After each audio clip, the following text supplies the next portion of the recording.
तो आज हमें एक इम्पॉर्टेंट टॉपिक को पढ़ना है जिसका नाम है मुद्रास्फीति। अब ये टॉपिक इन्फ्लेशन बोलते हैं इसे। यदि आप इसे समझ गए तो ये मान लीजिए कि 90% काम हमारा हो गया, क्योंकि इस सेक्शन से क्वेश्चन भी ज़्यादा आते हैं और अर्थव्यवस्था की एक महत्वपूर्ण समझ यहीं पर आती है। न्यूज़पेपर पे आप मैक्सिमम देखते होंगे मॉनेटरी पॉलिसी, है ना, मुद्रास्फीति के नियंत्रण के उपाय। जब बाद में देखेंगे तो क्या क्या उपाय हो सकते हैं, उन चीज़ों को भी हम समझेंगे। मैं अब एक चीज़ यहाँ पर बताता हूँ, बहुत आसानी से चीज़ों को समझते चले जाइए। एक इकोनॉमी का रूल है। क्या रूल है अर्थव्यवस्था का? अर्थव्यवस्था का एक रूल है, एक सूत्र है जिसको बोलते हैं मांग एवं पूर्ति का। मांग एवं पूर्ति, एक ये रूल है। इसमें ये कहते हैं कि यदि मांग बढ़ रही हो और पूर्ति नहीं हो रही हो, मांग बढ़ रही हो और पूर्ति नहीं हो रही हो उसी एवज में, तो चीज़ें महंगी हो जाएंगी। ऐसा सुनने में आता है और हो ही जाता है। मान लो आप हैं, शादी में गए हुए हैं और सब लोग आप ही को पूछ रहे हैं, समझ रहे हैं, आप ही को पूछ रहे हैं, तो फिर क्या होगा? आपका मांग, भाव बढ़ जाएगा आपका। वैसे ही है, मार्केट में सब टमाटर ही खोज रहे हैं, सबको टमाटर ही डालना अपनी सब्जी में, और टमाटर है नहीं तो टमाटर के भाव बढ़ जाएंगे। ठीक है। दूसरा, यदि मांग कम है, पूर्ति ज़्यादा हो गई। पूर्ति मतलब समझ रहे हैं, डिमांड एंड सप्लाई का रूल है ये। डिमांड और सप्लाई है। डिमांड कम है, सप्लाई ज़्यादा है, तो क्या हो जाएंगे? सस्ते हो जाएंगे। ठीक है, चीज़ें सस्ती हो जाएंगी। आमतौर पे चीज़ें हम जानते हैं, मोटा मोटी ये सब चीज़ें आप समझते हो, ज़्यादा कुछ इसमें है नहीं। कुछ वैसे ही हम पूरा रोल अदा करेंगे, पूरा समझने का प्रयास करेंगे। मैं यहाँ पर अभी आपको पूरा एक छोटा सा एक तरीका बताने के बाद चीज़ों को लिखवाऊँगा, फिर इसके बाद क्रमबद्धता के साथ समझाता चला जाऊँगा। इस रूल को आपको हर जगह समझना है, हर जगह ये रूल लगता है। अब एक चीज़ और समझिए, मान लीजिए पूर्ति बहुत ज़्यादा हो रही हो, पूर्ति बहुत ज़्यादा हो रही हो, हम क्यों ना करें मांग भी बढ़ा दें, है ना। पूर्ति बहुत ज़्यादा हो रही हो, हम मांग भी बढ़ा दें, मांग जनरेट कर दें, तो क्या हो सकता है? ज़्यादा सस्ता भी नहीं रहेगा ना ज़्यादा महंगा रहेगा, संतुलन बन जाएगा, एक संतुलन आ जाएगा। या फिर ऐसा कर दें कि यदि मांग बहुत ज़्यादा है तो पूर्ति भी उसी एवज में करते चले जाएं, तो भी संतुलन बना रहेगा। अब एक चीज़ यहाँ पे देखते हैं, ये जो सप्लाई वाला सेक्शन है, जहाँ पे आपको सप्लाई करनी है, यहाँ पे डिमांड वाला सेक्शन है, ये तो मार्केट क्रिएट करती है, ये बाज़ार के ऊपर है, और बाज़ार चलता है उपभोक्ताओं से। कहीं पर भी कोई मार्केट कैसे क्रिएट होती है? उपभोक्ता होंगे तो मार्केट क्रिएट हो जाएगी। मान लो आज के टाइम पे आप खुद देखते हैं, जंगल कट के नई बस्ती बन रही है, धीरे धीरे क्या उपभोक्ता तैयार हुए, वहाँ पर एक मार्केट तैयार हो जाएगी। मार्केट भी कई प्रकार की होती है, जैसा उपभोक्ता होगा वैसी ही मार्केट बनेगी, जैसा उपभोक्ता होगा वैसे ही मार्केट बनेगी। जैसे अभी यहीं क्रॉसिंग रिपब्लिक चले जाइए, वहाँ का उपभोक्ता अलग तरीके का है, उसका लाइफ स्टाइल अलग है, हाई क्लास के लोग रहते हैं। वहाँ का क्या है, वहाँ का डिमांड अलग है, उसी तरीके की वहाँ पर चीज़ें हैं, उसी लेवल की चीज़ें हैं। ठीक है। वही आप संडे मार्केट में चले जाइए, वहाँ का उपभोक्ता अलग है, उसी तरीके की वहाँ की डिमांड है, उसी तरीके की वहाँ की सप्लाई है, उसी प्रकार से वो बाज़ार है। तो बाज़ार जो होता है वो जनरेट करता है, इसे लेसेस फेयर का जो हस्तक्षेप का सिद्धांत है वो मांग क्रिएट करता है। ठीक है, बाज़ार के ऊपर है। अब ये बाज़ार में मांग क्रिएट होने का कारण क्या है? मान लो आप है, आप कब जाते हो कोई चीज़ खरीदने? हाँ, जब ज़रूरत होती है। पहली बात आपने बोल दी ज़रूरत। अब मुझे ये बताइए, बहुत सारी चीज़ें क्या ज़रूरत के अलावा भी आप खरीदते हैं? जैसे कपड़े, कब खरीदे जाते हैं कपड़े? हाँ, जब पैसे हों। ऐसा नहीं होता कि तिथि त्यौहार में भी यदि पैसे नहीं हुए तो काम चला लिया जाता है, पुरानों को धुल के प्रेस करा लेते हैं, है ना। मेन है खेल, ज़रूरत से भी ज़्यादा मांग क्रिएट करने का काम मनी करता है। यदि आपके पास पैसा आ जाए तो आपका दिमाग यहाँ पर नहीं बैठा होगा। आज आपके पास 1 करोड़ रुपए मान लो रातों रात आ जाए, ठीक है, अकाउंट में किसी ने धोखे से ट्रांसफ़र कर दिया, फिर क्या होगा? इसके बाद यूपीएससी एक तरफ, अपनी ज़िंदगी एक तरफ, अपनी सुख सुविधाएं एक तरफ, फिर पता चला कुल्लू मनाली में मज़े ले रहे हैं बर्फबारी का। तो कहीं ना कहीं पे आपको एक बात समझना पड़ेगा कि ये मनी जैसे जैसे व्यक्ति के पास बढ़ती है, उपभोक्ता के पास बढ़ती है, उसी एवज में जैसे जैसे मनी बढ़ेगी उसी एवज में मांग जनरेट होती है। ये दिमाग में बैठा लीजिए, मनी कम होती जाएगी, मांग कम होती जाएगी। अब एक चीज़ बताइए, ये पैसे छापने का काम, इन सब चीज़ों का काम कौन कर रहा है देश में? भारत का बैंक, भारत सरकार का बैंक आरबीआई करता है पैसे छापने का काम। पैसा मार्केट में कितना आए, कितना नहीं आए, कब आए, कैसे आए, ये सब काम आरबीआई कर रहा है। किस बैंक के पास? सारे बैंकों को रेगुलेट कर रहा है। देखो बहुत सारी विनियामक कंपनियां, संस्थाएं बनाई गई हैं, जैसे कि IRDA एक संस्था है। किसको रेगुलेट करती है ये? किसको विनिमय करती है? इंश्योरेंस कंपनियों को, ठीक है। जैसे सेबी किसको रेगुलेट करती है? स्टॉक एक्सचेंज को। रेगुलेशन जरूरी होता है। जैसे आपको रेगुलेट करने वाले आपके पिताजी हो सकते हैं, आपके भाई हो सकते हैं, आपकी माँ हो सकती है। एक रेगुलेटर है आपके ऊपर जो आपको नियंत्रण करके रख रहा है। वैसे ही भारत सरकार ने क्या बना रखा है? रेगुलेशन बॉडी बना रखा है, आरबीआई, IRDA, सेबी और भी बहुत सारी संस्थाएं, ठीक है। बाद में कभी मैं चर्चा करूंगा, पढ़ाऊंगा जब ये सब चीज़ें। तो हमारी बात ये हो रही है कि आरबीआई क्या है? कि रेगुलेशन बॉडी है। सरकार का बैंक जरूर है, लेकिन सभी बैंकों का बैंक है। जितने भी बैंक हैं उन सब का बैंक आरबीआई है। तो आरबीआई हमारा मुद्रा छापने का काम करता है। आप देखते हैं ना, मुद्रा में लिखा रहता है भारतीय रिजर्व बैंक, है ना, भारतीय रिजर्व बैंक, और उसमें ये भी लिखा रहता है मैं धारक को 500 रुपये देने का वचन देता हूँ, या तो वचन अदा करता हूँ, ऐसे करके। और आरबीआई गवर्नर के सिग्नेचर होते हैं। तो कहीं ना कहीं पे आरबीआई का पूरा एक कार्य दे दिया गया है कि आप मनी सप्लाई को, मनी चैन को आप देखिए। आप लोग दिमाग तो ये लगाते हो ना कि यार भारत में इतनी गरीबी है, ऐसा क्यों नहीं आरबीआई करता कि बहुत सारी संख्या में नोटें छापे और सबको पकड़ा दे। पंडित दीनदयाल उपाध्याय सूटकेस योजना, है ना, कोई ऐसी योजना बना दी जाए और उस योजना के तहत एक एक अटैची सबको पकड़ा दी जाए कि लो भैया एक अटैची तुम लो, एक अटैची तुम लो। इससे क्या होगा? मनी बढ़ जाएगी, और मनी बढ़ते ही उपभोक्ता के पास मनी आएगी, वैसे ही मांग जनरेट हो जाएगी। मानोगे क्या आप? अब यहाँ पे एक चीज़ समझो, ये पूर्ति वाला पक्ष ये कौन करेगा? अनाज की सप्लाई करना या फिर जो कुछ भी है, जितना भी वर्क होता है, आयात निर्यात करना। मान लो भारत सरकार आयात पे रोक लगा दे, निर्यात पे रोक लगा दे। आयात पे किसके रोक लगा दे? चाइना का जितना माल आता है, जितना भी स्मार्टफोन है, ठीक है, चाइना के स्मार्टफोन पे क्या कर दे? रोक लगा दे। क्या हो जाएगा? एक बहुत बड़ी सप्लाई बंद हो जाएगी स्मार्टफोन की, ठीक है। रातों रात भारत में जितने फ़ोन की कंपनियां हो जाएंगी, पता चला फ़ोन का रेट रख दिया 65,000 रुपये। एप्पल से भी महंगा हो गया माइक्रोमैक्स का फ़ोन। क्यों भारत सरकार ने सभी के लिए प्रतिस्पर्धा सब खोल रखा है? क्यों? भारत के उपभोक्ताओं को लाभ हो उसका, अच्छी गुणवत्ता की चीज़ें मिल जाएं कम पैसे में। तो आपको ये चीज़ बड़ी बारीकी से समझनी है। मांग और सप्लाई आप जितना आसानी से समझ जाएंगे, मुझे बहुत आसान होगा चीज़ों को समझाना। समझ रहे हैं? तो यहाँ पर ये जो पूर्ति वाला पक्ष है, इस पक्ष को काम करना है सरकार का। पूर्ति का पक्ष का काम है सरकार का। दाल घट गई, विदेश से दाल मंगाना है। टमाटर घट गए, टमाटर आप मंगवा लिए। कुछ भी घटता है, पूर्ति का काम गवर्नमेंट का होता है। पूर्ति करने का काम सरकार का होता है। सरकार की जिम्मेदारी है कि यदि कोई चीज़ की कमी होती है, उस कमी को पूरा करे देश में, ठीक है। अब एक चीज़ और समझते हैं। मैंने आपको यहाँ पर मोटा मोटी ये समझाने का प्रयास किया कि यदि मार्केट में पैसा ज़्यादा आ जाएगा तो पैसा आते ही उपभोक्ता क्या कर देगा? मांग को जनरेट कर देगा, और मांग के एवज में यदि पूर्ति नहीं होती तो चीज़ें महंगी हो जाएंगी, ठीक है। यदि मार्केट में दूसरे टर्म्स में आ जाएं, यदि मार्केट में ये जो मनी है, ये जो पैसा है, ये पैसा कम हो जाए तो क्या हो जाएगा? मांग कम हो जाएगी, और मांग जब कम हो जाएगी तो पूर्ति जितनी भी है उससे काम भी चल जाएगा। जितनी पूर्ति है उससे भी, भाई मांग ही ज़्यादा नहीं है तो पूर्ति जितनी हो भी रही है उससे भी काम चल जाएगा। तो भी क्या हो जाएगा? चीज़ें महंगे से सस्ते की तरफ थोड़ा मूव करने लग जाएंगी। तो देखो, ये पूर्ति वाला पक्ष तो गवर्नमेंट का काम होता है। आरबीआई का काम क्या होता है? यहाँ पे काम कर सकता है, मनी सप्लाई पे।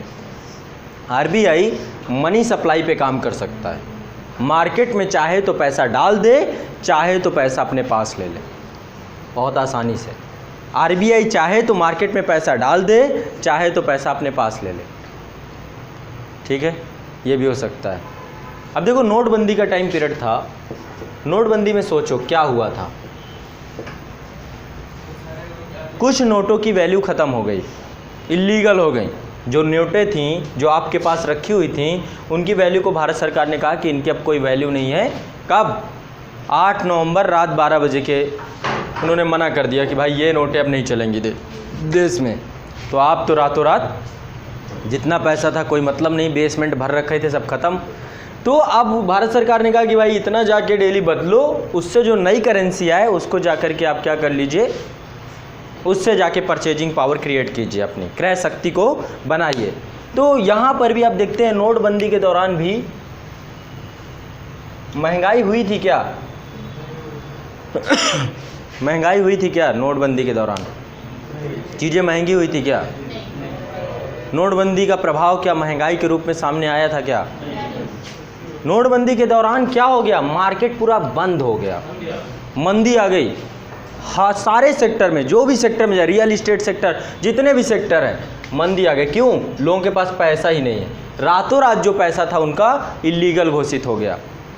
एक चीज़ और बताता हूँ, मार्केट में महंगाई बढ़ने का एक कारण, अभी सारे कारण लिखवाऊंगा, ब्लैक मनी का बढ़ना मार्केट में, वो भी महंगाई को जनरेट करता है। यदि काला धन बढ़ जाए, काला धन उस धन को कहते हैं जिस पे टैक्स नहीं दिया जाता, उसे ब्लैक मनी कहते हैं। कोई काले रंग की करेंसी नहीं होती है ना। ब्लैक मनी का मतलब होता है जिस पे टैक्स ना दें, जो इलीगल हो, जो अवैध तरीके से कमाया जाए, उस पैसे को ब्लैक मनी कहते हैं। यदि काला धन भी बढ़ जाता है तो भी क्या होता है? मांग बढ़ जाती है। जितना ज़्यादा किसी भी अर्थव्यवस्था में ब्लैक मनी होगी, उस अर्थव्यवस्था को, इसीलिए भारत सरकार ने स्टेप लिया है नोटबंदी का। क्या हुआ? रातों रात सारी नोटें बंद कर दी गई। उससे 3-4 काम हुए। देखो नोटबंदी से कोई फ़ायदा हुआ हो चाहे ना हुआ हो, मुझे एक चीज़ सबसे बढ़िया मज़ा आई, क्या लोगों को बैंकिंग व्यवस्था का महत्व पता चल गया। बैंक का मतलब पता चला। लोग खाता तो खुलवा लिए थे लेकिन बैंक से लेना देना नहीं था उनका। पहली बार रूबरू हुए भारतीय बैंकिंग व्यवस्था से, वो चाहे जो भी हो, चाहे गांव का हो, चाहे एक मजदूर हो, चाहे एक रिक्शा चालक हो, सबके पास, जिसके पास 500 की नोट भी थी वो भी बैंक में गया, लाइन लगाया, और उसको खाते का महत्व पता चला, क्योंकि उसके खाते में अचानक पूरे घर का पैसा जाके जमा हो गया। समझ गए? फिर एटीएम में जाके खड़ा हुआ, एटीएम चलाना सीख लिया।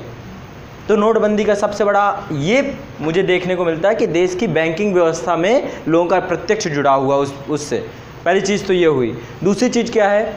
फॉरेन फंडिंग हो रही थी, टेरर फंडिंग हो रही थी, जाली मुद्रा आ रही थी। देखो अब ये भी एक बहुत बड़ी चीज़, विदेशी से, अब जैसे पाकिस्तान है, पाकिस्तान अपने देश की मुद्रा छोड़ के पूरे विश्व की मुद्राएं छापता है, अपने देश की करेंसी नहीं छापता। डॉलर छापता है, फ्रेंच युआन छापता है, बाकी सब छापता है, भारत का रुपया भी छापता है, लेकिन अपने देश की अर्थव्यवस्था की करेंसी नहीं छापता वो। क्यों? जाली मुद्रा का प्रवाह कराना है किसी भी देश में। इसे बोलते हैं मनी लॉन्ड्रिंग अलग चीज़ है, धन शोधन अलग चीज़ है। ब्लैक मनी को वाइट मनी में बदलना वो मनी लॉन्ड्रिंग होता है। लेकिन यहाँ पे यदि बताइए हमारी अर्थव्यवस्था में अचानक से बहुत सारा पैसा आ जाए जाली फेक करेंसी के रूप में, तो क्या होगा? फेक करेंसी के रूप में आ जाए तो भी हालत ख़राब हो जाएगी हमारी अर्थव्यवस्था की। क्या हो गया? अचानक से मनी सप्लाई बढ़ गया और अचानक से मांग, उपभोक्ता के पास पैसा आया, अब वो चाहे किसी भी रूप में हो। सब थोड़ा ना पहचान पाते कि जाली है कि क्या है। लोग तो ऐसे देखते हैं बस, कुछ नहीं। अभी उनसे पूछ लो कि क्या देखते हो तो नहीं बता पाएंगे। वो तो सामने वाले को डराने के लिए 3 बार देख लेता है आदमी। सच बता रहे हैं, आप भी ऐसा ही करते हो। तो सामने वाला कहता है अरे ओरिजिनल है, क्या बात कर रहे हैं, अभी एटीएम से निकाल के लाया हूँ, है ना। तो कहीं ना कहीं पे जाली मुद्रा जब आ जाती है तो क्या होता है, उपभोक्ता के पास तो ये भी कहीं ना कहीं पे मार्केट में, क्योंकि आरबीआई को तो ये है ना कि इतना पैसे का प्रवाह है, इतना पैसा मैंने भेज रखा है मार्केट में, ये पैसा चल रहा है, इतना प्रवाहित है, उसी हिसाब से वो अपनी मौद्रिक नीति बनाता है। मुद्रास्फीति को नियंत्रित करने के लिए, इन्फ्लेशन को नियंत्रित करने के लिए नीति बनाता है, जो कि फेल्योर हो जाती है। समझ रहे हैं? तो अभी उस पर बाद में जाएंगे, लेकिन मैं यहाँ पे जो बताना चाह रहा था कि जो पूर्ति का पक्ष है गवर्नमेंट के पास है, गवर्नमेंट के हाथ में है कि वो पूर्ति करे, लेकिन किसके हाथ में क्या है? आरबीआई के पास ये है कि वो पैसे की मात्रा को कम ज़्यादा कर सकता है। कैसे? उसके लिए बहुत सारे टूल्स का प्रयोग करता है वो। कुछ टूल्स होते हैं। अब ऐसा थोड़ा आपके घर आ जाएगा कि भाई जितना पैसा वादा जमा कराओ, बैंक जाओ, ये करो, ये सब कुछ नहीं करता। आपको पता भी नहीं चलता कि मौद्रिक नीति से क्या हो गया। मौद्रिक नीति में मार्केट से पैसा खींचने के लिए बहुत आसान कार्य करता है आरबीआई। क्या करता है समझते हैं। 2-3 प्रकार के टूल्स प्रयोग करता है। एक होता है क्वांटिटेटिव टूल्स, दूसरा होता है क्वालिटेटिव टूल्स। ठीक है, जिसके अंतर्गत अब टूल्स क्या है, मुद्रास्फीति को नियंत्रित करने के लिए। देखो भारत की अर्थव्यवस्था बैंकों से चलती है, सारा पैसा वहीं से सर्कुलेट हो रहा है। नंबर 1 का पैसा यही है ना, जो बैंकिंग सिस्टम से गुजरता है, यही नंबर 1 का पैसा है, सरकार की नज़रों में रहता है। आपके घर पे जो नोटें रखी हुई हैं वो नोटें आपकी, तभी आदमी कहता है ना कैश में दो, कैश में देते हैं लोग। तो कहीं ना कहीं पे मेन पैसा बैंक का है, जो बैंक में चल रहा है, जो सर्कुलेट हो रहा है। और एक चीज़ मुझे ये बताओ, यदि बैंक में जा करके आप पैसा जमा करते हो तो बैंक को क्या फ़ायदा है? बैंक की लायबिलिटी है। आप बैंक में जाके पैसा, आप मुझे अपना पैसा दे दो कि भाई कल मैं फिर लेने आऊँगा, तो मुझे क्या फ़ायदा? मैं तो आपके पैसे का एक तरीके से क्या कर रहा हूँ, आपके पैसे का चौकीदार बन गया अपने पास रख के। तो बैंक को तो एक लायबिलिटी क्रिएट कर दी ना, अपने एक उत्तरदायित्व दे दिया कि भैया ये पैसा है, कल लेने आऊँगा और 4% ज़्यादा ब्याज दर पे लेके जाऊँगा, क्योंकि रख रहा हूँ 2 दिन के लिए। चौकीदारी अलग से करो और साथ में इंटरेस्ट अलग से दोगे। लेकिन बैंक के लिए ठीक है, पैसा आया उसके लिए उत्तरदायित्व क्रिएट हुआ, लेकिन उसके लिए फ़ायदा कहाँ से है? जब वो पैसे को लोन में घुमाता है, देखता है बिजली का बिल इतना है, कर्मचारी इतने लगे हुए हैं, तो देखता है कितना इंटरेस्ट रेट उसे रखना है। ठीक है, अपने सारे खर्चों को जोड़ता है, उस खर्चे में कुछ प्रॉफिट भी जोड़ता है, और इसके बाद जो पैसा आपके पास आया होता है उस सारे पैसे को उठा के वो लगा देता है शेयर मार्केट में, या फिर लोन में उठा दिया, होम लोन दे दिया, कार लोन दे दिया, माल्या जैसे लोगों को दे दिया, है ना, सभी को पैसा उठा देता है। उससे जो इंटरेस्ट आता है उस इंटरेस्ट में आपको भी देता है और अपने भी खर्चे चलाता है बैंक।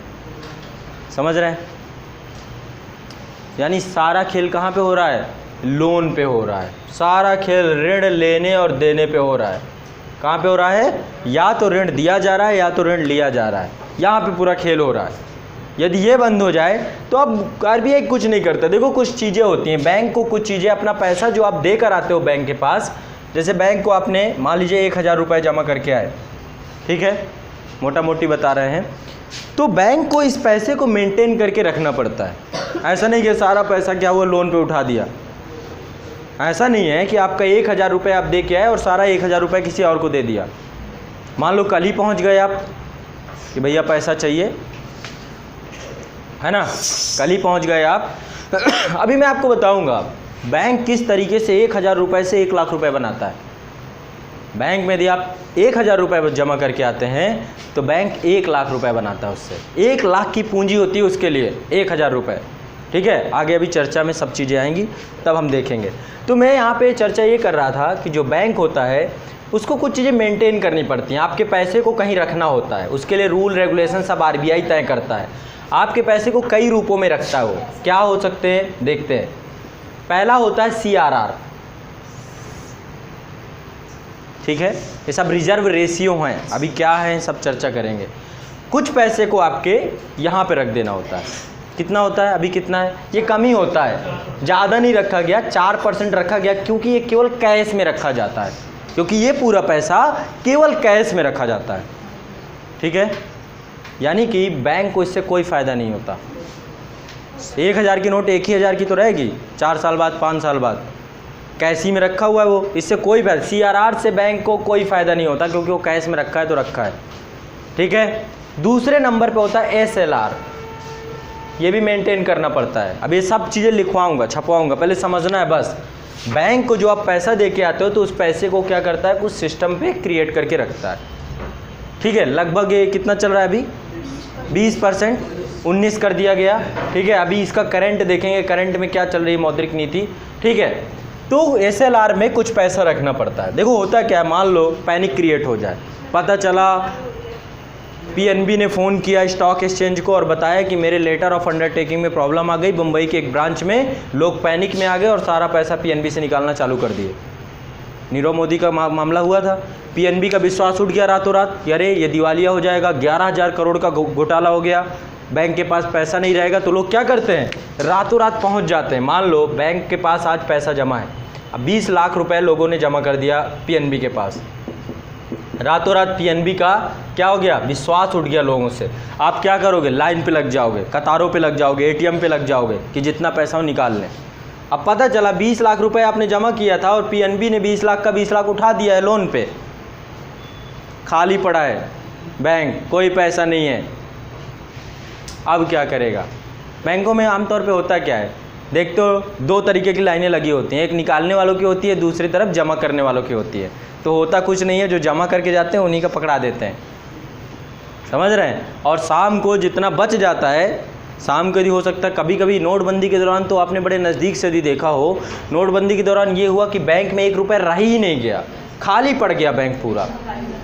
पता चला बैंक मैनेजर से पूछो भाई कितना है, बोला 37,000 रुपये पड़ा है बस पूरे बैंक में, क्योंकि पैसा है ही नहीं। क्योंकि ज़्यादातर लोग निकालने वाले हैं और जमा करने वाले जो हैं वो सब इलीगल नोट जमा कर रहे हैं। जिस नोट को अभी बदल के लाना है उसे आरबीआई से।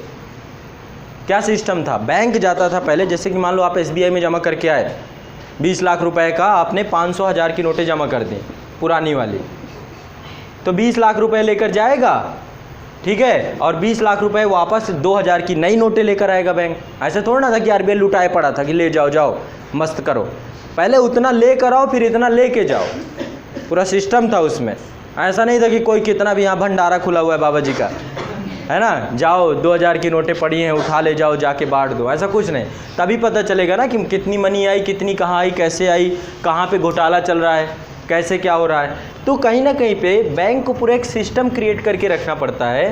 तो यदि 20 लाख में 20 लाख रुपए पीएनबी उठा देगा और पैनिक क्रिएट हो जाए तो क्या होगा उसके साथ, क्या होगा, है ना। इसलिए आरबीआई ने कुछ सिस्टम क्रिएट कर रखा है। अभी मैं सारे सिस्टम्स बताऊंगा। आरबीआई ने कुछ सिस्टम बना रखा है। सिस्टम है आपका एसएलआर, सीआरआर और बहुत सारी चीज़ें होती हैं। पहले तो ये 2 रूपों में पैसा उसे रखना है किसी भी बैंक को। आपका यदि आपने 1,000 रुपये दिए हैं तो 1,000 रुपये में 4% कितना होता है 1,000 का, 40 रुपये। 40 रुपये उसको यहाँ पे रख देना चुपचाप, ठीक है। अब कैसे मेंटेन होता है ये सब बाद में बताऊंगा, पहले मोटा मोटी समझो। आपके 1,000 रुपये में 40 रुपये यहाँ रख देना है और एसएलआर में उसको 19% कितना होता है,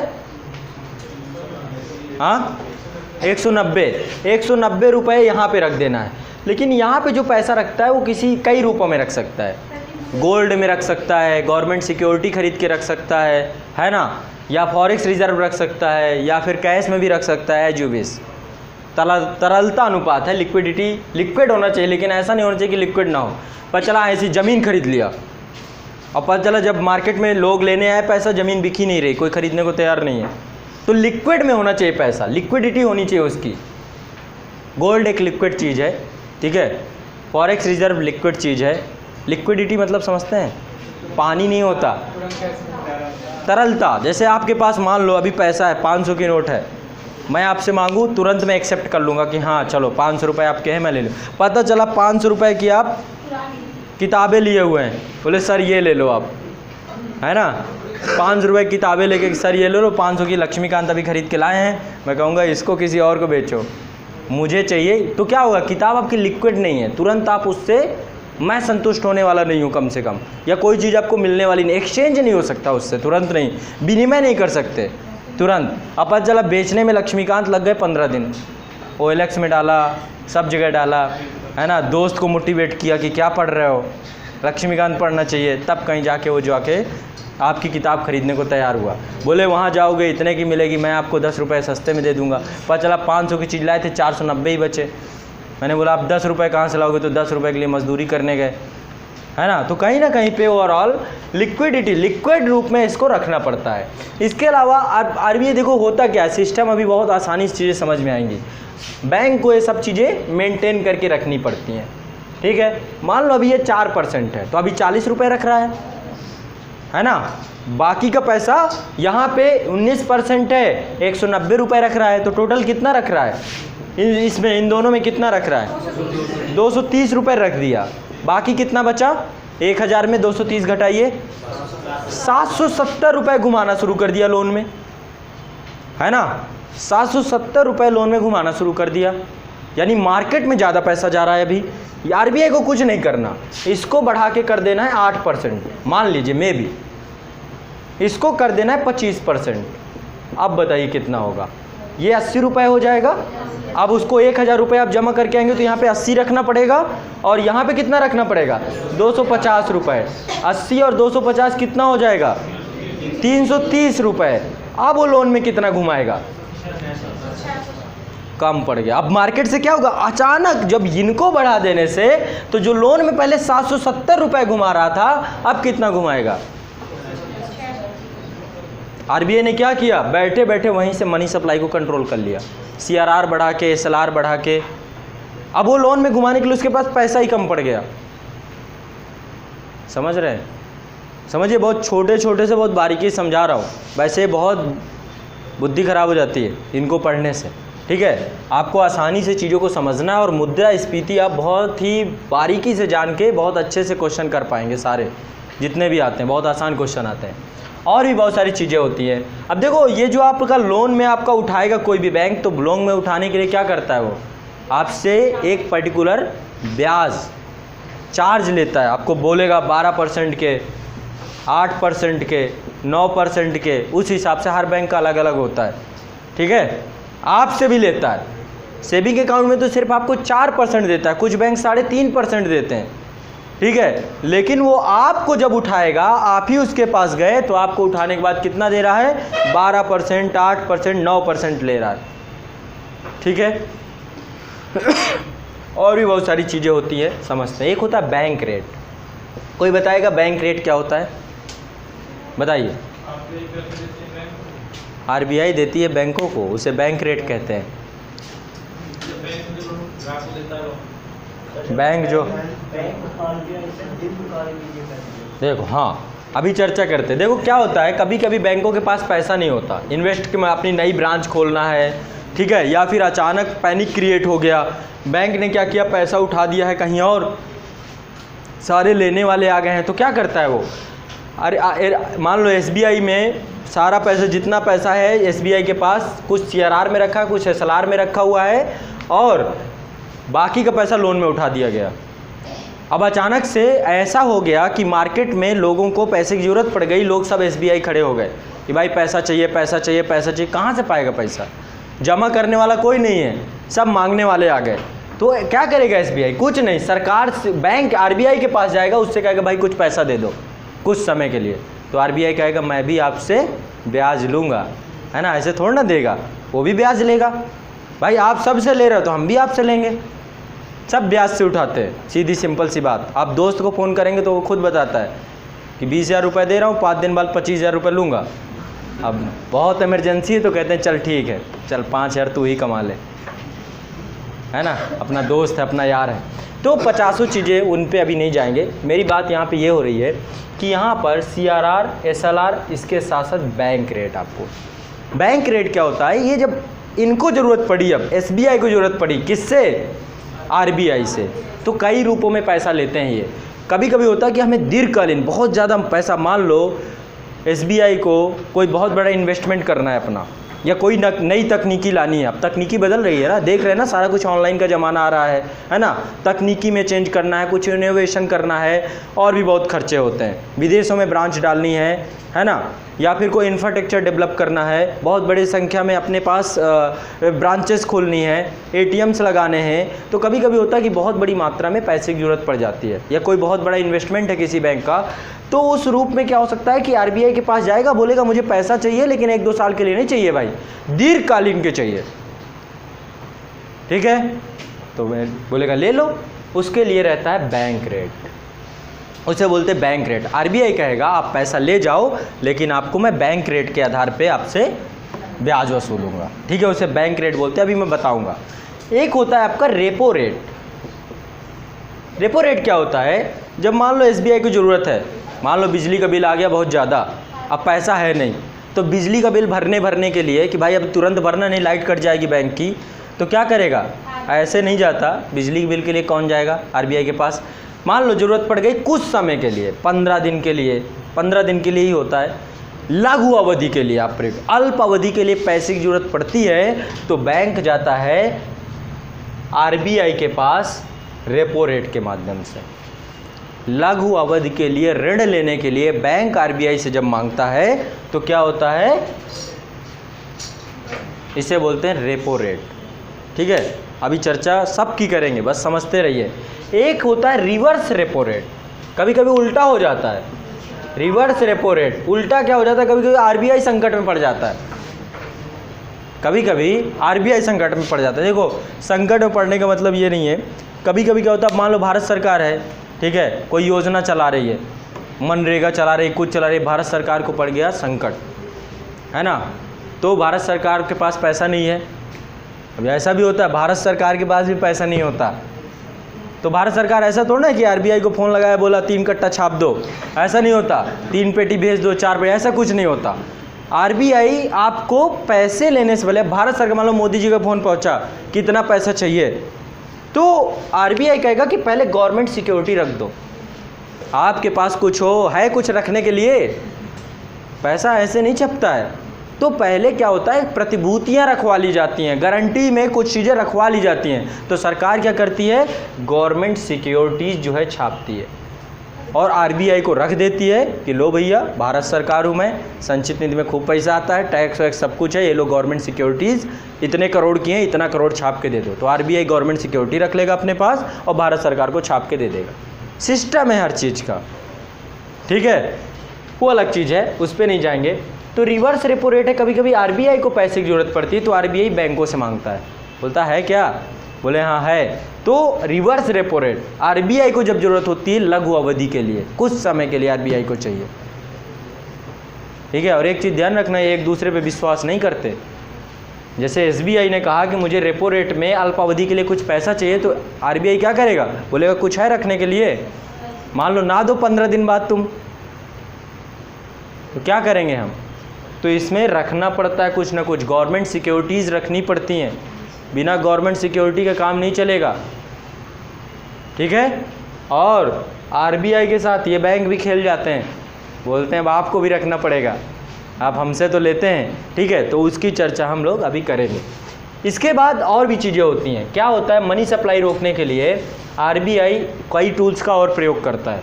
एक होता है ओपन मार्केट ऑपरेशन, OMO, अभी चर्चा करेंगे इसकी, ओपन मार्केट ऑपरेशन। इसके बाद इसमें कुछ नहीं होता, गवर्नमेंट सिक्योरिटी को सेल करना होता है, परचेज करना होता है। गवर्नमेंट सिक्योरिटी को बेच दिया तो पैसा आरबीआई के पास आ गया, गवर्नमेंट सिक्योरिटी को खरीद लिया तो पैसा मार्केट में चला गया। आसानी सी बात, सीधा सा बात, आरबीआई के पास पैसा आएगा तो मार्केट से पैसा कम होगा, मार्केट से पैसा कम होगा तो महंगाई कम होगी।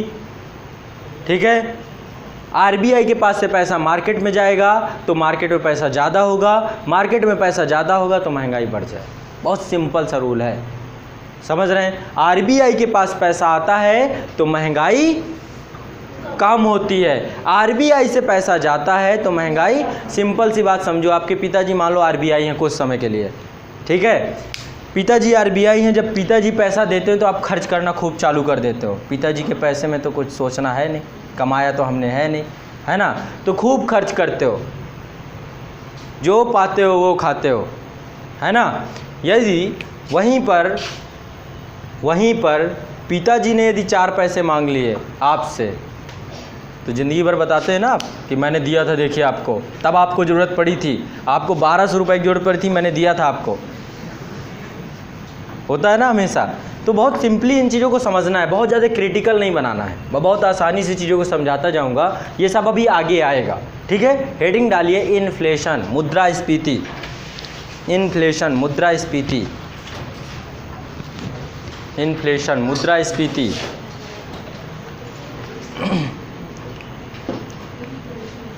लिखिए मुद्रास्फीति का अर्थ, meaning of inflation, meaning of inflation लिखिए। जब किसी अर्थव्यवस्था में, सब समझा चुका हूँ, अब लिखना है, छापना है इसको। जब किसी अर्थव्यवस्था में वस्तुओं और सेवाओं की पूर्ति के सापेक्ष, वस्तुओं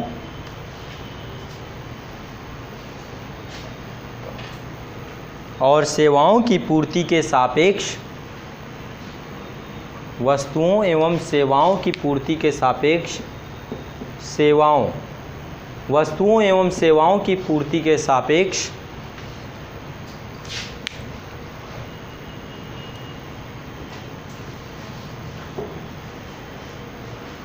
मांग तीव्र गति से बढ़े, मांग तीव्र गति से बढ़े,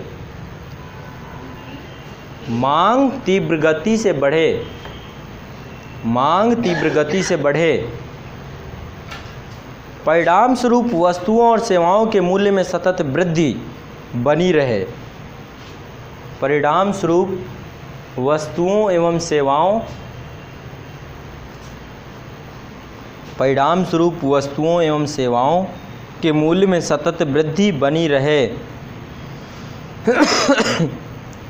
जिससे मुद्रा की क्रय क्षमता कम हो जाती है, या मुद्रा की क्रय क्षमता में कमी आ जाती है, मुद्रा की क्रय क्षमता में कमी आ जाती है। यह स्थिति मुद्रास्फीति कहलाती है।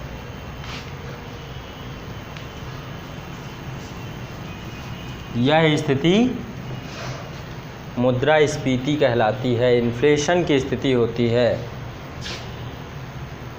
ये तो हो गया तकनीकी भाषा में। अब आम भाषा में, अपनी भाषा में समझते हैं। सिंपल सी बात, मुद्रा की वैल्यू कम हो जाना, मुद्रा की वैल्यू कम हो जाना इन्फ्लेशन कहलाता है। कुछ समय के लिए आपकी भी घर पे क्या होती है, वैल्यू ख़त्म हो जाती है। सही बात है, जब आपकी वैल्यू ख़त्म हो जाती है तब इन्फ्लेशन नहीं आता है।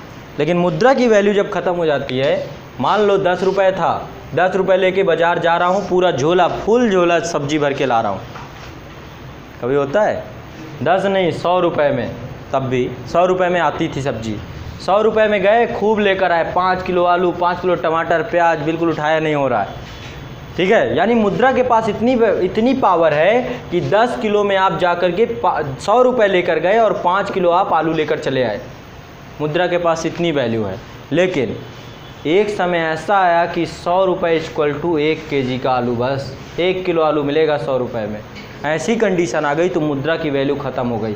वही 100 रुपये, जब 5 किलो आलू होते थे, वही 100 रुपये में अब 1 किलो आलू हो गया।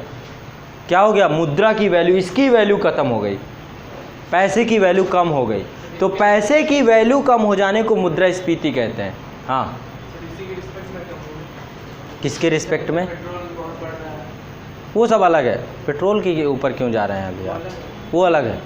ठीक है, जब बास्केट लेंगे हम लोग, वो फिर अलग है। WPI, CPI मैं बाद में बताऊंगा वो।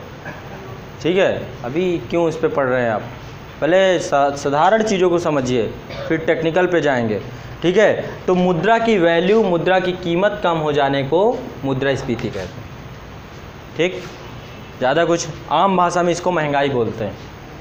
यदि कोई बोले महंगाई बढ़ रही, तो सीधा से ये समझ लीजिए कि मुद्रास्फीति बढ़ रही। टेक्निकल भाषा में इन्फ्लेशन बोलते हैं। लिख लीजिए इसको, आम बोलचाल की भाषा में मुद्रास्फीति महंगाई है।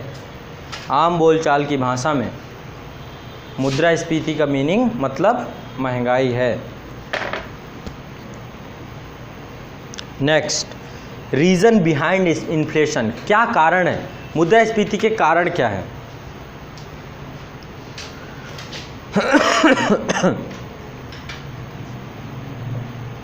कोई मुझे बताए कितने कारण हो सकते हैं? डिमांड बढ़ जाए, ठीक है, एक कारण ये हो गया। और सरकार इंटरेस्ट रेट कम कर दे, बैंक अपना इंटरेस्ट रेट कम कर दे, ज़्यादा लेंगे, ठीक है। और मान लो RBI ने अपना इंटरेस्ट रेट कम कर दिया, ठीक है, लेकिन SBI ने नहीं कम किया, तो SBI कैसे कम करेगी, क्यों कम करेगी? सिंपल सी बात, मान लो RBI ने इंटरेस्ट रेट हर जगह कम कर दिए, लेकिन SBI, ICICI किसी ने नहीं कम किए। सब ने आपस में बातचीत कर ली, भाई कोई कम नहीं करेगा, करने दो SBI को जो करना हो। तभी तो होता है मौद्रिक नीति असफल हो गई भारत की बहुत मायनों पे। इसको लेकर के भी कमेटी बनाई गई है बहुत सारी कि कैसे मौद्रिक नीति असफल हो जा रही है भारत की। तभी फिर क्वालिटेटिव टूल्स प्रयोग किए जाते हैं, ये क्वांटिटेटिव टूल्स हैं। अभी बताऊंगा, दो अलग अलग चीज़ें होती हैं। मौद्रिक नीति हमारे यहाँ क्या होता है, आरबीआई ने अभी मौद्रिक नीति लागू की, लेकिन पता चला उसका प्रभाव पता चलता है कि अभी हुआ ही नहीं कुछ। तुरंत महंगाई कंट्रोल करने में अभी उसके लिए बहुत सारे मैकेनिज़्म क्रिएट किए जा रहे हैं, आगे चर्चा करेंगे। पहले अब आगे बढ़िए, मुद्रास्फीति के कारण में लिखे, मुद्रास्फीति के दो प्रमुख कारण हैं। मुद्रास्फीति के दो प्रमुख कारण हैं। नंबर एक,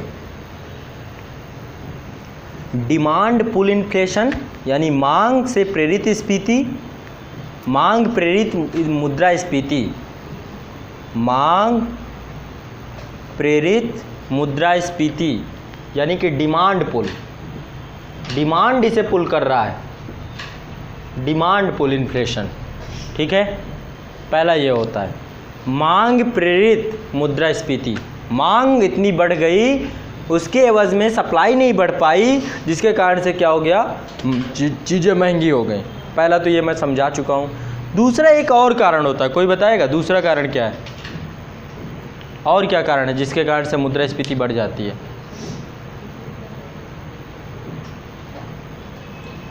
मान लो कभी कोई सामान खरीदने गए, ठीक है, मान लो ये चेयर है, ठीक है, अभी चेयर खरीद के लाए 300 रुपये में, 2 महीने बाद वही बोला कि ये 400 रुपये की हो गई भाई चेयर। क्या कारण हुआ? उसने क्या रीज़न बताएगा आपको?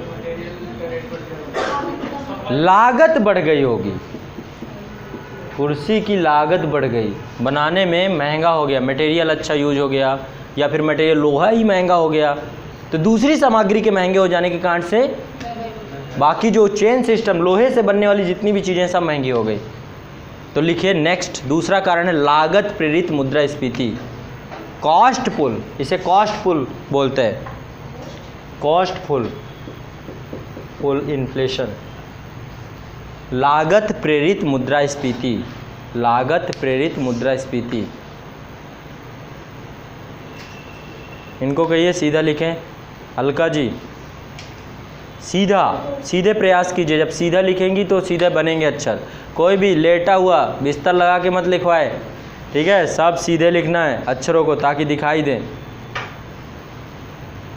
समझ रहे हैं। अपनी राइटिंग पे सुधार कीजिए सभी लोग, अपनी राइटिंग जितनी बेहतर करेंगे देखने वाले को अच्छा लगता है। अंदर से आदमी कैसा भी हो, बाहर से अच्छे कपड़े पहना हो, है ना, व्यवस्थित हो, तो आदमी प्रभावित हो जाता है, फर्स्ट इम्प्रेशन। तो राइटिंग आपका पहला प्रभाव है। अंदर आप क्या लिखे हैं वो पढ़ने से पहले नज़र जाती राइटिंग में, क्या बात है, समझ रहे हैं। और पता चला लिख बहुत बढ़िया दिया।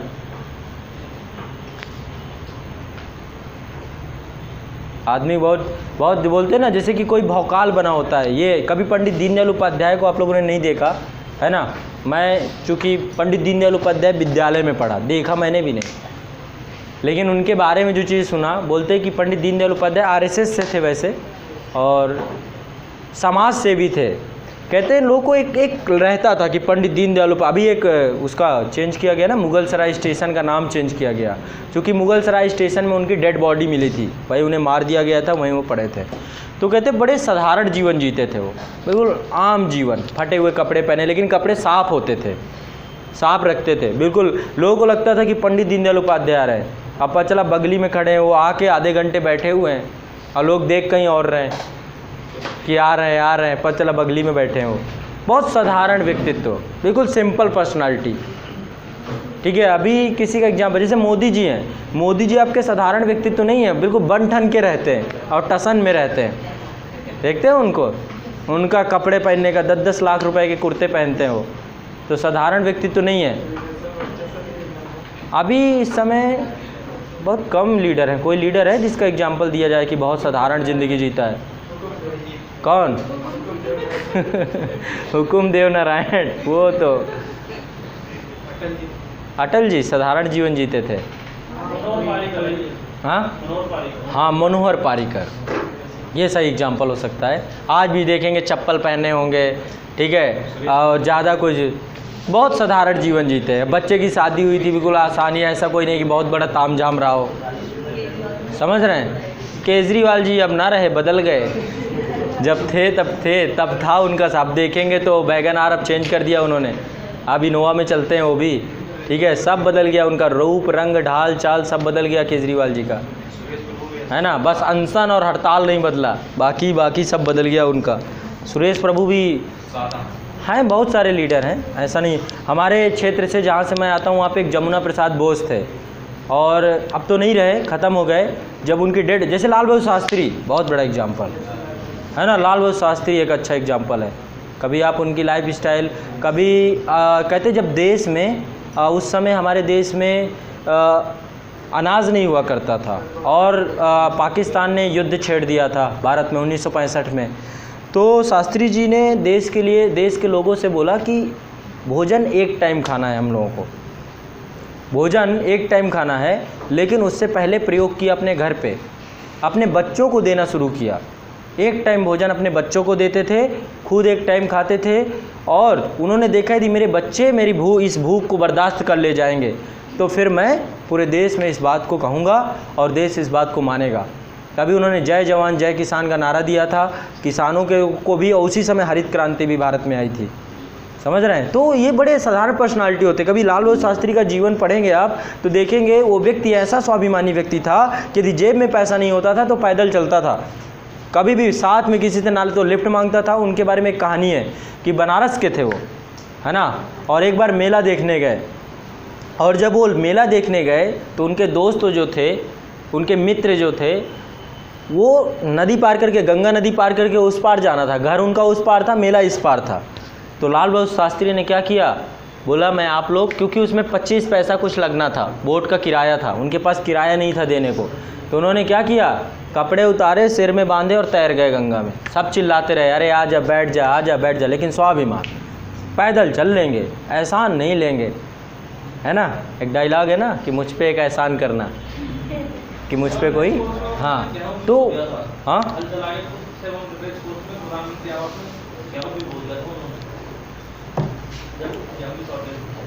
ठीक है। तो ऐसे साधारण व्यक्तित्व वाले लोग। चलो आगे बढ़ते हैं, ज़्यादा चक्कर में नहीं पड़ते।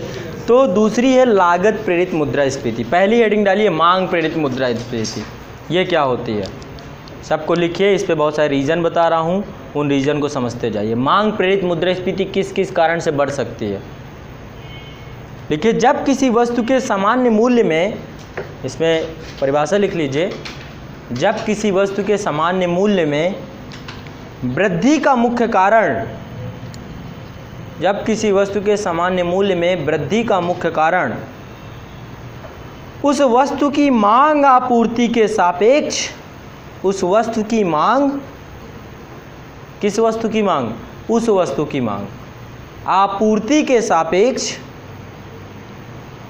आपूर्ति को ही सप्लाई बोलते हैं, मांग आपूर्ति के सापेक्ष तेजी से बढ़े, तेजी से बढ़े, मांग आपूर्ति के सापेक्ष तेजी से बढ़े, तो इसे मांग प्रेरित मुद्रास्फीति कहते हैं। मांग ज़्यादा बढ़ गई, आपूर्ति कम बढ़ी, तो मांग प्रेरित हो गई। अब मुझे कारक बताइए, कौन कौन सी चीज़ें मांग बढ़ा सकती हैं। सबसे पहली बात, मार्केट में पैसा ज़्यादा आ जाए, है ना। लिखिए क्या क्या कारण है, कारक लिख लीजिए मांग बढ़ाने के कारण। उत्तरदायी कारक, नंबर 1, काले धन में वृद्धि हो जाए, ब्लैक मनी आ जाए मार्केट में, आधा पैसा टैक्स में, सरकार को पता ही ना हो कितना पैसा कितना नहीं है। ब्लैक मनी का मतलब क्या है, सरकार के पास जिसका आंकड़ा ना हो उसे ब्लैक मनी कहते हैं। जो पैसा आपने दीवारों में, अपने बिस्तरों में, बेसमेंट में छुपा रखा है उसे ब्लैक मनी कहते हैं। घर के गुल्लकों में सब ब्लैक मनी है ना। एक दायरे से ज़्यादा, एक दायरे से ज़्यादा, जितना दायरा सरकार ने बना रखा है कि इतना पैसा छुपा लो कोई दिक्कत नहीं है, लेकिन उससे ज़्यादा छुपाते हो तो ब्लैक मनी में कन्वर्ट हो जाएगा, ठीक है। तो यहाँ पे पहला है काले धन में वृद्धि हो जाती, तो मांग प्रेरित मुद्रास्फीति बन सकती है। नेक्स्ट, दूसरा कारण, जनसंख्या में तीव्र गति से वृद्धि हो जाए, पॉपुलेशन, जनसंख्या विस्फोट। इसीलिए तो कह रहा हूँ 2030 में बहुत बुरी हालत होने वाली है। जनसंख्या वैसे भी बढ़ चुकी है ना। कहीं भी देखो, आधा देश तो ट्रेन में चलता है, आधा रेलवे प्लेटफॉर्म ट्रेन में पड़ा हुआ है आधा देश, और आधा देश हॉस्पिटल में पड़ा हुआ है, और आधा देश जहाँ भी चले जाओ सब जगह आधा आधा देश पड़ा हुआ है। ठीक है, आधा देश विदेश में पड़ा हुआ है।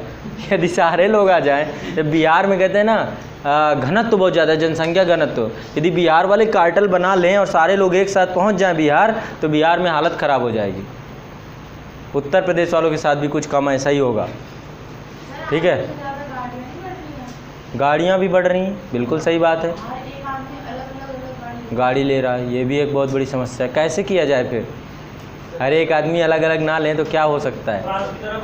फ्रांस की तरह बंद ही कर दें गाड़ी, अपने देश में चलने ही ना दें। हाँ, नई गाड़ी बना के अब बेचेंगे ही नहीं। ऑटोमोबाइल सेक्टर को अपने यहाँ से ख़त्म कर दिया जाए।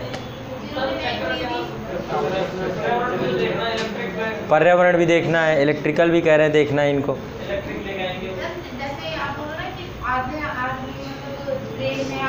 तो अच्छा आप करें, आधी गाड़ियों में है, आधी गाड़ियों में है, आधी गाड़ियां ना रेलवे के नीचे खड़ी है, आधी ऑफिस के नीचे खड़ी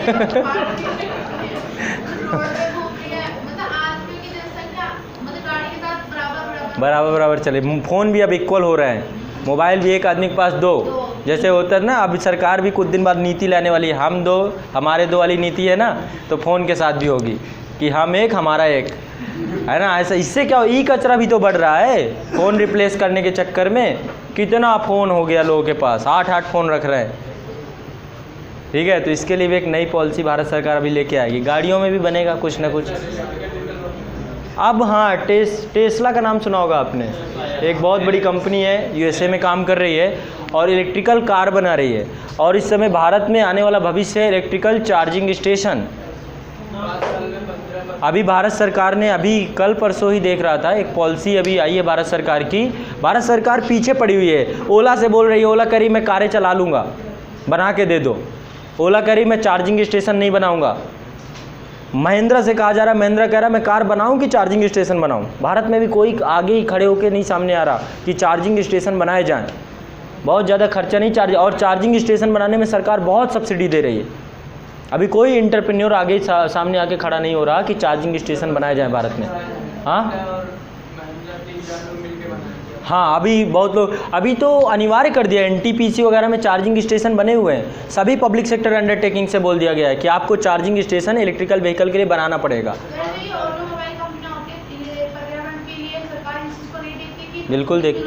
बिल्कुल रोकथाम लगाई जाती है।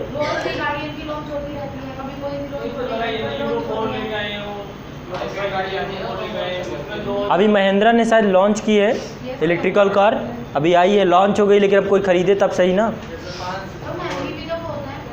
हाँ,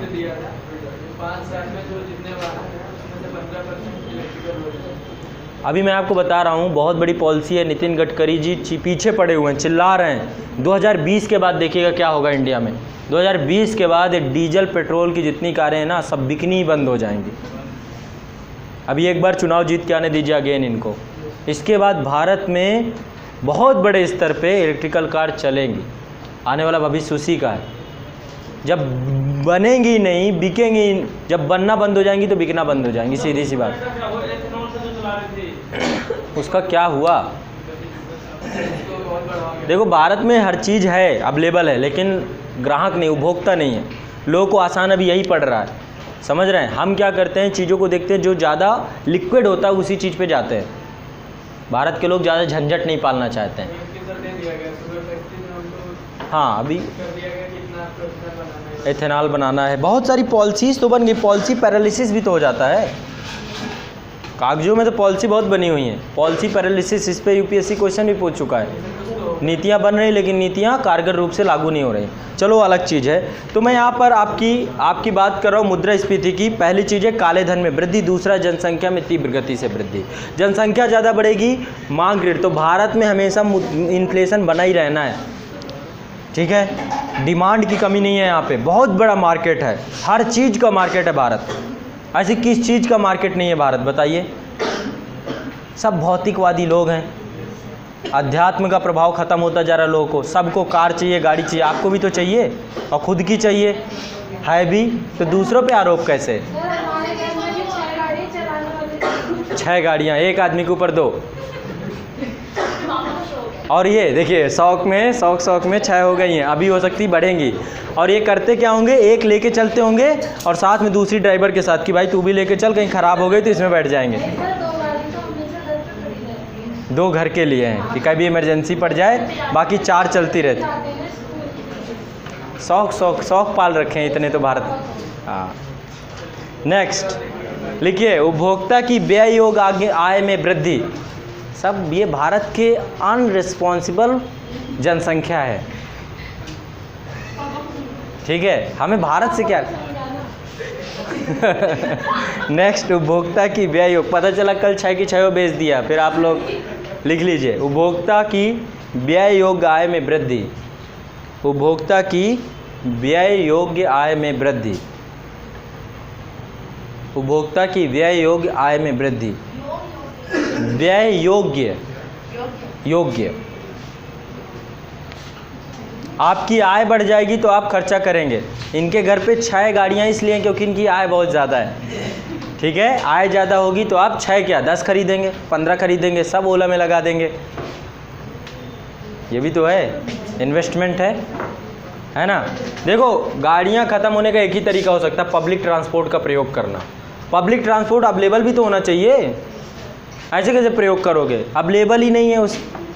और सस्ता भी होना चाहिए। पता चला ओला में चलने से अच्छा है कि मैं अपनी गाड़ी खरीद लूँ, है ना, वो सस्ता हो जाए तो ज़्यादा बेहतर है।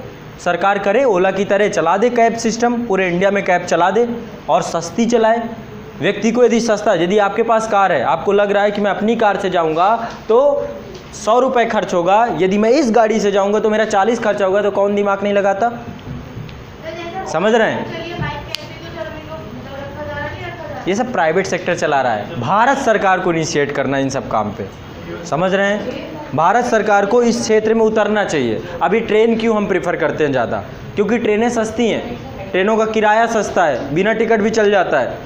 समझ रहे हैं, तो कहीं ना कहीं पे ट्रेन सस्ती, इसलिए लोग ट्रेन को बढ़िया है, आराम से करा लिया, 3rd AC में आराम चले गए, जनरल में भी चले गए। हाँ नेक्स्ट, आगे अगला, बैंकों द्वारा ब्याज दरों में कमी कर दी जाए तो भी मांग जनित। बैंकों द्वारा ब्याज दरों में कमी कर दी जाए तो भी मांग प्रेरित इन्फ्लेशन हो जाएगा। इससे क्या होगा, बैंक जैसे ही ब्याज दरों में कमी करेंगे तो क्या होगा, तुरंत पहुंच जाओगे बैंक, मुझे कार खरीदनी है, मुझे कार लोन चाहिए, मुझे घर खरीदना है, मुझे होम लोन दे दीजिए, मुझे ये खरीदना है, मुझे वो खरीदना है, बच्चे के लिए स्कूटी खरीदना है अब, ठीक है। तो आप क्या करोगे, जैसे ही ब्याज दर कम हुई सोचा बैंक से ले लो लोन, ठीक है। और यदि बैंक मान लो अभी 4% में आपको देना शुरू कर दे कि 4% है, आप कुछ नहीं करोगे, जाओगे लोन में दुनिया भर की सामग्री खरीद के रख लोगे, यही 15% कर दे इसी ब्याज दर को। इसके बाद 3 साल बोलोगे अभी कुछ दिन बढ़िया है ना, कुछ दिन यहाँ से जाऊँगा, बगल में ऑटो चलता है, वहाँ से बैठूँगा, 10 रुपये में पहुँचूँगा, दिमाग दुनिया भर का लगाएंगे, ठीक है। तो जैसे बैंकों के द्वारा बहुत यही है, अभी जब हम इसी पे चर्चा करेंगे, RBI कैसे ऊपर से चेंज करेगा तो नीचे कैसे चेंज होता है। तो बैंकों द्वारा ब्याज दरों में कमी से भी बहुत बड़ी मात्रा में पैसा मार्केट में आ जाता है, लोग लोन के रूप में लेते हैं और खर्च करना शुरू करते हैं, जिसके कारण से इन्फ्लेशन बढ़ जाता है। समझ रहे हैं, चलो हर चीज़ में तो अब क्या चल गया है, EMI, मोबाइल खरीदना है, कुछ भी खरीदना है, अमेज़ॉन फ्लिपकार्ट जब से आ गए तब से और बड़े स्तर पे आसानी से क्रेडिट कार्ड है, तुरंत EMI करा लीजिए, ठीक है। 100 200 रुपये किस्त है, आपको भी नहीं समझ में आता, आप लेते रहते हो। तो यदि लोन की दर ज़्यादा हो तो आप सोचो कि जब मेरे पास इकट्ठा पैसा आ जाएगा तो 1 पेमेंट में लूँगा, ठीक है, डाउन पेमेंट कर दूँगा, पूरा ख़त्म बात एक बार में, ठीक है। तो कहीं ना कहीं पे EMI सिस्टम जो ये कल्चर डेवलप हुआ है, अब ये भी समझ लीजिए बैंकों के बीच में प्रतिस्पर्धा भी है। पता चला SBI ने 8% रखा, ICICI ने कहा तुरंत 7 करो, अब SBI टेंशन में, भाई मार्केट में रहना है, ग्रो करना है। पता चला PNB ने बोला 6 कर दो भाई, अभी संकट में है हम, ज़्यादा लोन घुमाएंगे, ज़्यादा पैसा आएगा। तो यहाँ पे प्रतिस्पर्धा भी है, इसलिए लोग कम ज़्यादा भी करते हैं, आगे चर्चा करूँगा। नेक्स्ट आगे बढ़ते हैं, घाटे की वित्त व्यवस्था हो यदि, घाटे की वित्त व्यवस्था किसे कहते हैं बताओ। आपकी आय कितनी है, 100 रुपये, खर्च कितना है 150 रुपये, आपकी घाटे की अर्थव्यवस्था चल रही है, जिसकी चादर छोटी होती है, पैर ज़्यादा फंसालता है, वो घाटे की वित्त व्यवस्था में होता है। समझ रहे हैं? घाटे की वित्त व्यवस्था का मतलब है देश की आय कम होना, व्यय ज़्यादा होना। आपको पता है आधे से ज़्यादा पैसा हमारा ब्याज अदायगी में जाता है। बहुत बड़ा भार ब्याज अदायगी के रूप में जाता है। विदेशों से ऋण ले रखा गया है, बड़ी बड़ी कंपनियों से, LIC से, इन सबसे भारत सरकार ने ऋण ले रखा है। पता है भारत में जो बच्चा पैदा होता है 33,000 रुपये का ऋण लेके पैदा होता है। पैदा होते ही 33,000 रुपये उसके ऊपर लोन होता है। यदि भारत सरकार का टोटल लोन डिवाइड कर दिया जाए जनसंख्या से तो। समझ रहे हैं? अब धीरे धीरे कम हो रहा है, जब से ये सरकार आई तो काफ़ी लोन चुका डाली, काफ़ी चीज़ें हो गई। अभी आगे चर्चा करें। नेक्स्ट, सार्वजनिक व्यय में वृद्धि। सार्वजनिक व्यय में वृद्धि, मान लो सरकार सार्वजनिक व्यय में वृद्धि कर दे। सार्वजनिक व्यय समझते हैं ना? ठीक है, सबके लिए। प्राइवेट सेक्टर कोई काम करता है तो कुछ लोगों के लिए होता है, सरकार काम करती है तो जन कल्याण में करती है। मान लो मनरेगा स्कीम आई, मनरेगा स्कीम के आते ही क्या हो गया, लोगों की परचेजिंग पावर पैरिटी बढ़ गई, लोगों को रोजगार मिल गया, 150 रुपये पर डे मिलना शुरू हो गया। ठीक है, और लोगों ने खरीदना शुरू कर दिया। गांव की अर्थव्यवस्था मजबूत हुई मनरेगा से बहुत मायनों में। ठीक है, चर्चा करेंगे जब कभी। नेक्स्ट आगे, ये जो है जितने भी मैंने कारण आपको बताए, ये किस कारण से इन्फ्लेशन को पैदा कर रहे हैं? मांग प्रेरित। इनसे डिमांड बढ़ जाएगी, डिमांड ऑटोमेटिक बढ़ जाएगी। चाहे अर्थव्यवस्था में काले धन की वृद्धि हो, चाहे जनसंख्या में तीव्र गति से वृद्धि हो, ये सब मांग बढ़ा देते हैं। ठीक, नेक्स्ट डालिए लागत प्रेरित मुद्रास्फीति। लागत प्रेरित मुद्रास्फीति ये कैसे होती है? देखिए, लागत जन्य मुद्रास्फीति तब उत्पन्न होती है, लागत जन्य मुद्रास्फीति तब उत्पन्न होती है, कब उत्पन्न होती है? तब, है ना, लिखते जाइए कब उत्पन्न होती है। लागत जन्य मुद्रास्फीति तब उत्पन्न होती है जब कीमतों में वृद्धि, जब कीमतों में वृद्धि उत्पादन लागत में वृद्धि के कारण होती है। जब कीमतों में वृद्धि उत्पादन लागत में वृद्धि के कारण होती है, उत्पादन लागत में वृद्धि के कारण होती है।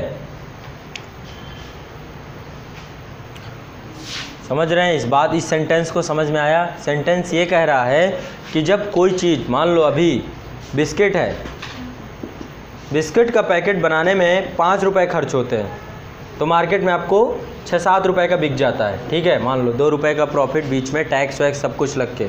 यही बनने में आटा, रातों रात क्या हो, गेहूं का मूल्य महंगा हो जाए, गेहूं के कारण से आटा महंगा हो गया, आटा के बाद बिस्किट भी महंगा हो जाएगा, यही बिस्किट बनने में 6 रुपये लगने लगे तो यही 8 का हो जाएगा।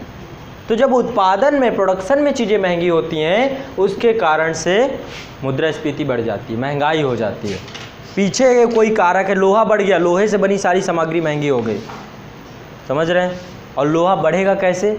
वही मांग और सप्लाई, माइनिंग कम हो रही है, डिमांड ज़्यादा है, वही एक रूल है। सोना है, सोना कैसे बढ़ता है? मांग और सप्लाई। दीपावली का टाइम आने दो, फिर देखना कैसे बढ़ता है। यदि सरकार बहुत इंपोर्ट करती है, हमारे यहाँ पे बहुत सारा सोना इंपोर्ट करना पड़ता है, जबकि भारत के अंदर बहुत सोना है, घरों में अपने तिजोरियों में भर के रख रखा है, और भरते जा रहे हो, और आता जाए और आता जाए, और भारत सरकार उधर से मंगा रही है, आप इधर भरते जा रहे हो। इसलिए भारत सरकार ने क्या किया, स्कीम लेकर आई। हमारे यहाँ पे मंदिरों में भरा पड़ा है सोना, मंदिरों में चले जाओ, सोने के कलश, भगवान जी का सोने का मुकुट, है ना, भगवान जी को सोने के कपड़े, भगवान जी को सोने का चप्पल, खड़ाऊ, हर चीज़ सोने का, पूरा भगवान जी सोने के, यहाँ तक कि मंदिर का दरवाज़ा भी सोने का है। बहुत मंदिर हैं, अष्टधातु की मूर्ति होती, पूरे भगवान जी सोने के। तो भगवान जी को सोना, तो उस चक्कर में देश की अर्थव्यवस्था, पता चला भारत सरकार ने मंगाया था किसी और काम के लिए, सोना जाके भगवान जी में सेट हो गया। क्या हो रहा है, ये पैसा घूम नहीं रहा। देखो अर्थव्यवस्था में एक चीज़ दिमाग में बैठा लो, अर्थव्यवस्था का पहिया घूमना चाहिए, अर्थव्यवस्था में कोई चीज़ रुकना नहीं चाहिए। आपके पास पैसा आ गया 10 लाख रुपए, यदि आप उसको घुमा नहीं रहे तो कोई मतलब नहीं है उसका, वो गया, रखे रहो 10 लाख, सहीते रहिए। उसको इन्वेस्ट करना पड़ेगा आपको, फिर अर्थव्यवस्था में उसे लाना पड़ेगा। इकोनॉमी में गोल गोल घूमता रहे हो पैसा, तो या तो घटेगा या तो बढ़ेगा, दोनों चीज़ों में से कोई होगा। यदि घटेगा तो किसी और को फायदा होगा, बढ़ेगा तो आपको होगा। समझ रहे हैं, किसी और को भी तो फायदा होगा, आपका पैसा जाएगा तो कहीं तो जाएगा।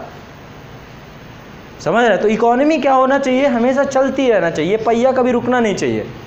तो हमारे यहाँ पे सोना है, मंदिरों में आ गया है, घरों में आ गया है, सब जगह आके फिट हो गया है, ठीक है। जिसके कारण से क्या होता है, बहुत बड़ी मांग क्रिएट होती है और उस मांग के कारण से सप्लाई नहीं हो। इसीलिए सरकार ने क्या कहा, गोल्ड बॉन्ड स्कीम बना दी, मड़ापुरम गोल्ड लोन जैसी संस्थाएं खुल गई कि आप सोना लाइए, घर में पड़ा है सोना तो फिर काहे का रोना, है ना, आइए और ले जाइए पैसा, टेंशन क्यों, सस्ती की दरों पे ले जाइए। सरकार ने सॉवरेन गोल्ड बॉन्ड योजना बना दी।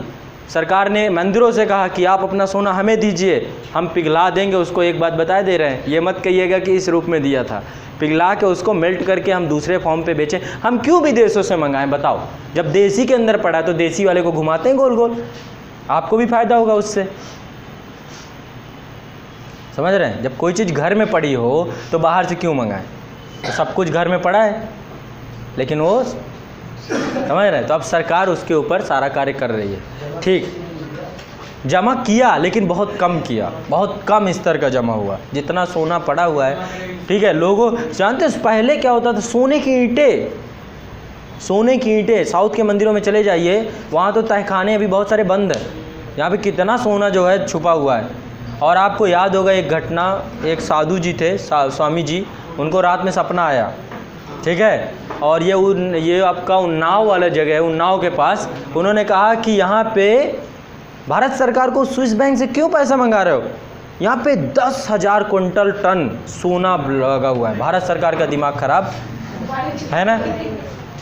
और कई बार भारत सरकार ने मना किया, लेकिन सरकार को ये लग रहा था कि यदि खुद गया और सोना निकल आया तो रातों रात मेरी सरकार, कांग्रेस की सरकार हुआ करती थी उस समय, ठीक है। कांग्रेस को ये लगा कि जितना अन्ना आंदोलन में ये हुआ है, कॉमनवेल्थ और कोलगेट और ये जो 2G सारे स्पेक्ट्रम हुए हैं, ये पूरा सोना निकलते ही ख़त्म हो जाएगी समस्या, अर्थव्यवस्था में इतना पैसा आ जाएगा, भारत की अर्थव्यवस्था विश्व कितनी हो जाएगी। और उस स्वामी जी के कहने पे भारतीय पुरातत्व सर्वेक्षण विभाग को भेज दिया गया। अब भारतीय पुरातत्व सर्वेक्षण विभाग ऐसी संस्था गई वहाँ पे जो एक दिन में 1 फुट खोजती है, ठीक है। 1 फुट एक दिन में। वो कैसे खोजते हैं, ब्रश ले जाते हैं, ब्रश लेके बस उसको घिसते रहते हैं। उनको क्या है, उनको लगता है कि नीचे कोई ऐसी सामग्री मिल जाए जो भारतीय इतिहास के दृष्टिकोण से बहुत इंपॉर्टेंट और टूटनी फाटनी नहीं चाहिए। तो एक दिन में 1 इंच खोले, साधु जी को चैन न पड़े, ठीक है। उनको डेली सपने में आके ये लग रहा था कि अरे निकल नहीं रहा, मैंने कमिटमेंट किया है, देश की मीडिया लगी हुई है, देखिए आज 1 फुट और खुदाई हुई, अब उसमें कुछ मिला नहीं, ठीक है। जब मिला नहीं तो भारतीय पुरातत्व सर्वेक्षण विभाग ने कहा कि भाई गलत जगह खोद रहे हैं, यहाँ पे नहीं खोदेंगे। उसने खुदाई बंद कर दी। बोले आप 1-1 फुट करके खोदेंगे तो सोना गायब ही हो जाएगा ना। उन्होंने क्या कहा, बोला मुझे बुलडोजर दीजिए, ठीक है, मुझे बुलडोजर दीजिए और मैं खोदता हूँ कैसे नहीं निकलता सोना। फिर उनको अंततः बुलडोजर दिया नहीं गया, और नहीं तो अच्छी खासी अर्थव्यवस्था हमारी बन जाती। उन्होंने डिमांड की थी उनके शिष्यों ने, और लेकिन कुछ सोना मिला हो ना मिला हो, लेकिन वो स्वामी जी रातों रात फेमस हो गए। तो भारत में फेमस होने के लिए बहुत तरीके हैं, कोई भी एक कांड कर दीजिए, कैसा भी कुछ भी, आप फेमस हो जाएंगे। लेकिन लागत प्रेरित मुद्रास्फीति, तो इसमें मैं आपको बता रहा हूँ कि उत्पादन लागत में वृद्धि हो जाती है। लिखिए आगे नेक्स्ट। इस प्रकार की स्थिति में मांग कारक यानी डिमांड फैक्टर, मांग कारक स्थिर रहता है, मांग कारक स्थिर रहता है, मांग कारक स्थिर रहता है। तो यहाँ पे मांग स्थिर रहेगी, मांग बढ़ेगी नहीं, मांग स्थिर रहेगी, लेकिन लागत बढ़ जाएगी किसी चीज़ को प्रोडक्ट करने में, जिसके कारण से उसका रेट बढ़ जाता है, ठीक है। आगे, तथा पूर्ति कारक की भूमिका मुख्य होती है, तथा पूर्ति कारक की भूमिका मुख्य होती है। पूर्ति मतलब सप्लाई, पूर्ति कारक की भूमिका मुख्य भूमिका होती है। इस प्रकार की स्फीति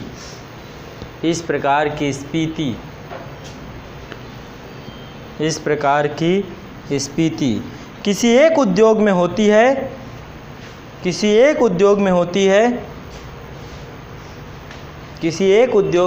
है, तो धीरे धीरे तो धीरे धीरे अर्थव्यवस्था के सभी उद्योगों में फैल जाती है। तो धीरे धीरे अर्थव्यवस्था के सभी उद्योगों में फैल जाती है।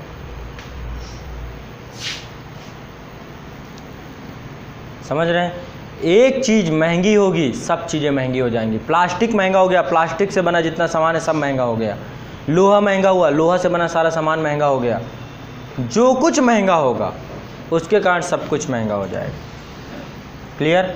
लकड़ी महंगी हुई, लकड़ी का जितना सामान है सब महंगा हो जाएगा। तो ये क्या है? लागत। लागत प्रेरित मुद्रास्फीति है। अब क्या क्या चीज़ें हो सकती है? कारक लिख लीजिए। लिखिए नेक्स्ट, इसमें लिखिए नंबर 1, कच्चे माल की मूल्यों में वृद्धि हो जाए। क्या क्या कारक हैं? इसको जिम्मेदार कारक लिख लीजिए। नंबर 1, कच्चे माल की मूल्यों में वृद्धि हो जाए। तो यदि कच्चे माल के मूल्यों में वृद्धि हो जाएगी तो सारा गया, जितना है सब, पक्का माल भी महंगा हो जाएगा। एक और चीज़ पूछे, क्या? मालगाड़ी के किराए में वृद्धि हो जाए। भारत सरकार क्या कर दे? मालगाड़ी, भारत, अब देखो आपको लग रहा होगा कि जिस ट्रेन से आप चलते हो वही इम्पोर्टेंट है, और आपकी ट्रेन को खड़ी करके भारत सरकार दूसरी ट्रेनें निकल जाती। मालगाड़ी नाम की भी कोई चीज़ होती है, भारत का रक्त है, ब्लड है। भारतीय अर्थव्यवस्था की रेलवे सबसे बड़ी, सारा माल रेलवे से आता जाता है। तो मालगाड़ी के किराए में यदि वृद्धि कर दी जाए तो क्या हो जाएगा? रातों रात चीज़ें महंगी हो जाएंगी। ये भी लागत कारक में आता है। ठीक है? मान लो आपके एक दुकान है, आप टीवी, कूलर, फ्रिज और वॉशिंग मशीन इसकी दुकान रखते हैं। ठीक है? और मान लीजिए क्या होता है, कभी कभी आप दुकानों में जा करके देखते हैं कि भाई हमें टीवी खरीदनी है ना, एलईडी लेते हैं, एलसीडी लेते हैं। तो जब आप लेते हैं जाकर वहाँ पे टीवी, तो आप कहते हैं कि अमेज़ॉन में तो सस्ता दिखा रहा है, अमेज़ॉन में तो सस्ता दिखा रहा है, अमेज़ॉन में देखिए ये तो आपका 20,000 रुपये का ही है, आप कैसे 22,000 25,000 रुपये का दे रहे हैं? तो बताता है कि भैया अमेज़ॉन वाले को 18 जगह से मंगाना नहीं पड़ा, है ना। मैंने हमेशा ऑफलाइन चीज़ें महंगी पड़ती हैं, कभी कभी ऑफलाइन आप खरीदेंगे, क्यों? क्योंकि बहुत सारा भाड़ा लगा होता है उसकी कभी आप चर्चा नहीं करते। अमेजॉन वाले ने तो सीधी कॉस्ट लिख दी है, जो कॉस्ट वैल्यू है उसमें टैक्सेस जोड़ दिया है। ठीक है? और साथ में और क्या क्या जोड़ दिया गया? साथ में ये है कि जितना डिलीवरी चार्ज होगा उसका, बस कुरियर कर दिया, कुरियर से डिलीवरी चार्ज हो गया। ठीक है? और आप क्या दिमाग लगा रहे हैं उससे? आप कह रहे हैं कि नहीं वहाँ पे सस्ता है, यहाँ पे भी सस्ता, इसी कारण से होना चाहिए। समझ रहे हैं मेरी बात को? तो कहीं ना कहीं पे ये बहुत सारी चीज़ें होती हैं जिनको आपको समझना पड़ेगा। भाड़ा बहुत इंपॉर्टेंट चीज़ होती है, ये भी कहीं ना कहीं पे मुद्रास्फीति पे कार्य करता है। नेक्स्ट, अगली चीज़ नेक्स्ट है पेट्रोल व डीजल के मूल्यों में वृद्धि। अगला डालिए, यदि पेट्रोल और डीजल के मूल्यों में वृद्धि हो जाए, तो यदि पेट्रोल डीजल के मूल्यों में वृद्धि हो जाए तो ओला उबर क्या करेगा? रेट बढ़ा देगा, है ना। पता चला कल आप 135 रुपये में जाते थे, आज 168 रुपये लग रहे हैं, आपको तो नहीं पता चलेगा, लेकिन वो बताएगा कि भैया पेट्रोल आज ही बढ़ा है ना। भाई कोई भी चीज़ हो तो अर्थव्यवस्था में पेट्रोल और डीजल के मूल्यों में वृद्धि से भी, पेट्रोल एवं डीजल के मूल्यों में वृद्धि से भी क्या होता है? ठीक, ये भी है। नेक्स्ट, ऊंची मजदूरी दरें। ऊंची मजदूरी दरें, मजदूर ज़्यादा पैसा लेने लग जाए। पता चला मजदूर यूनियन में हड़ताल हो गई, मजदूर शॉर्टेज हो गया। अब कोई मजदूर बोल रहा है कि अब आज ही आपको काम कराना है, बोले भैया 800 रुपये लगेगा, बोले नहीं देंगे, बोले जाओ खुद चढ़ा लो, तो आप 800 भी दोगे और नहीं खुद चढ़ाओगे भी। समझ रहे हैं? तो यदि मजदूरी दरें ज़्यादा हो जाएं तो भी क्या होगा? चीज़ें महंगी हो जाएंगी। उतना पैसा आप जोड़ोगे ना जितनी मजदूरी लग गई। 500 रुपये का टीवी खरीद के लाए, मान लो आप 500 का तो नहीं आता, 5000 का मान लीजिए। 500 के लाने पर आपको घर लाने में 300 रुपये का भाड़ा लग गया। ठीक है? इसके बाद जो मिस्त्री आया आपके घर पे लगा के गया, सेटअप करके गया, 200 रुपये उसने ले लिए, तो आपका तो टीवी पड़ गया कितना? ठीक है, आपका पड़ गया 5500 का टीवी। पता चला पड़ोसी जो है गया अपनी कार में लेके आया और साथ में खुद मिस्त्री था, खुद लगा लिया, तो उसका टीवी वही 5051 रुपये में पड़ गया। 100 रुपये का डीजल लगा बस। उससे आप तुलना नहीं कर सकते ना, आपकी तो 400 महंगी पड़ गई ना, समझ रहे हैं। तो कहीं ना कहीं पे इन सब चीज़ों का भी फ़र्क पड़ता है। नेक्स्ट, कर की दरों में वृद्धि हो जाए, टैक्स बढ़ा दे सरकार तो लागत बढ़ जाएगी किसी भी चीज़ की। इनडायरेक्ट टैक्स बढ़ेगा तो लागत बढ़ जाएगी, ठीक है। जीएसटी बढ़ा दे किसी चीज़ में तो लागत बढ़ जाएगी, ठीक है। जीएसटी की बात तो लोगों ने बहुत बेवकूफ़ बनाया, हर चीज़ में बताते हैं 18% जीएसटी है, कोई कहता है 28% जीएसटी है। फिर क्या कहते हैं आदमी से, कहते हैं कि बिल मत लो, सीधा सीधा वो अपनी ब्लैक मनी जनरेट करता है 28% और 18% बता के। हर चीज़ पे जिससे बात करो वही कहता है 18% है, कोई 28 बताएगा, 28 से नीचे कोई आता ही नहीं है। और आदमी को भी नहीं पता कि इसमें तो जीएसटी है ही नहीं। बहुत सारी चीज़ें जीएसटी के दायरे से बाहर हैं। जीएसटी किन चीज़ों पे है, जो विलासिता की चीज़ें हैं, जो विलासिता की चीज़ें उन पे जीएसटी ज़्यादा है। अब विलासिता क्या होती है, क्या होती है विलासिता? पता चला आप जा रहे हैं 5 स्टार होटल पे जाके खाना खा रहे हैं, विलासिता है ये। खाना आप बगल में ढाबे में भी खा सकते हैं किसी में, भोजन तो भोजन है, लेकिन आप विलासी आदमी, आपको चाहिए ठंडा पानी हो, कोई आके दे आपको खड़े होकर नहीं जाना पड़े, सेल्फ सर्विस ना हो, है ना, तो उसका चार्ज लगेगा। सरकार ने कहा कि यहाँ विलासी लोग आते हैं, ज़्यादा पैसे वाले लोग आते हैं, सरकार नहीं एक्सेप्ट करती ना, सरकार नहीं एक्सेप्ट करती कि एक आम आदमी मैकडी में जाके खाएगा। सरकार को लगता है कि जो एक आम आदमी होगा जिसकी कम इनकम होगी वो किसी नुक्कड़ में लगे ठेले पे बर्गर खा लेगा। सरकार ये जानती है कि जो मैकडी में जाएगा उसकी इनकम अच्छी खासी होगी, इसी कारण से वहाँ पे 28% जीएसटी लगाओ, जो ज़्यादा कमाता है ज़्यादा लो। अब पता चला 300 रुपये कमाते हो, मैकडी में खाने जाते हो, तो फिर आपकी एक ही दिन खा पाओगे, समझ रहे हैं ना। मैकडी में वही खा सकता है ना जिसकी इनकम भी अच्छी खासी हो, ठीक। नेक्स्ट, बैंकों द्वारा ब्याज दरों में वृद्धि कर दी जाए तो भी लागत बढ़ जाएगी। बैंकों द्वारा ब्याज दरों में वृद्धि कर दी जाए, ब्याज दरों में वृद्धि कर दी गई, लोन लिया, ज़्यादा इंटरेस्ट देना पड़ रहा है तो चीज़ें महंगी हो गई, ठीक है। तो ब्याज दरों में वृद्धि के कारण भी इन्फ्लेशन होता है।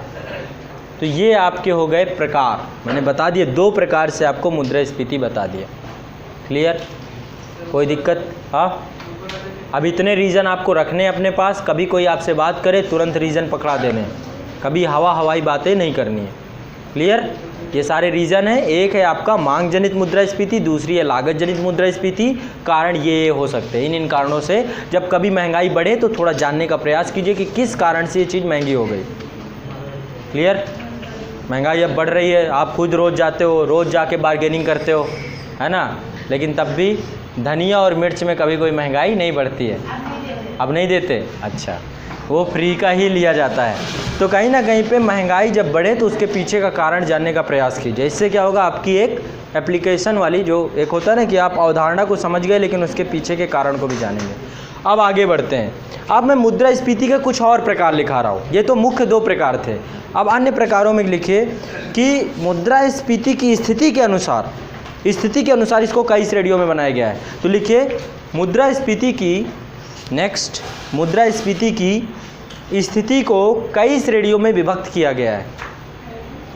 मुद्रास्फीति की स्थिति को कई श्रेणियों में विभक्त किया गया है, जैसे हाइपर इन्फ्लेशन, कोई बताएगा? हाइपर इन्फ्लेशन, क्रीपिंग इन्फ्लेशन, कभी ये सुना है टर्म्स? ग्लोपिंग इन्फ्लेशन, क्या होते हैं बताइए, हाइपर वगैरह बताइए। हाइपर में ये होता है कि जब चीज़ों के दाम इतने बढ़ जाए कि लोगों का विश्वास उठ जाए, आप लेके जाए एक पता चला 1 ट्रक पैसा लेकर गए, 1 ट्रक पैसा लेके गए और उससे 1 किलो आलू लेकर आ रहे हैं।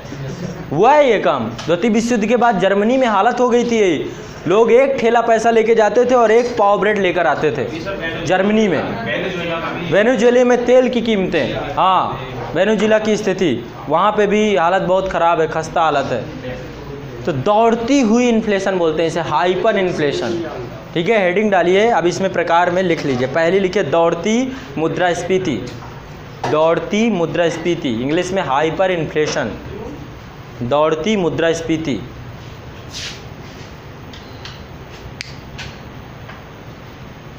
ठीक है, तो ऐसा हो जाए कि मुझे एक बैग पैसा लेके जाऊं और 1 किलो आलू लेकर आऊं तो मेरा विश्वास उठ जाएगा कि मैं इतना पैसा क्यों लाद के ले जाऊं। पर चला 8 किलो पैसा लेके जा रहा हूं, 1 किलो आलू ला रहा हूं, तो इससे बढ़िया ये है कि अब मैं माध्यम ही चेंज करता हूं। पैसे से नहीं, कम से कम इससे नहीं चीज़ें खरीदूंगा, कोई दूसरी चीज़, माध्यम चेंज हो जाता है। समझ रहे हैं? पहले पैसा तो अभी माध्यम बना ना, पहले पैसा माध्यम था क्या?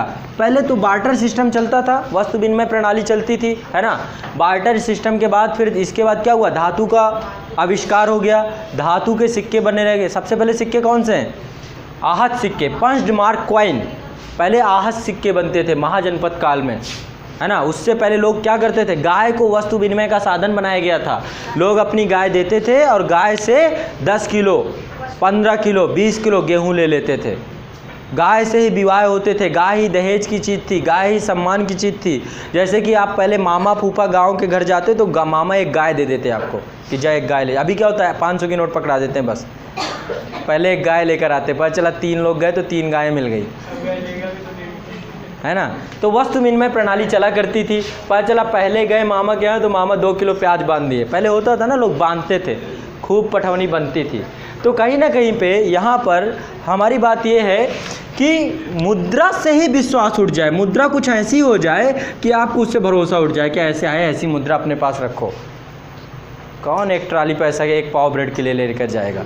ठीक है, तो उसे दौड़ती इन्फ्लेशन बोलते हैं। लिखिए, दौड़ती इन्फ्लेशन में लिखिए, जब किसी देश की अर्थव्यवस्था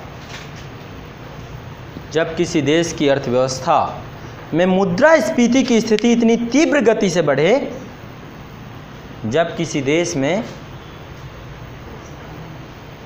अर्थव्यवस्था में मुद्रास्फीति की स्थिति इतनी तीव्र गति से बढ़े,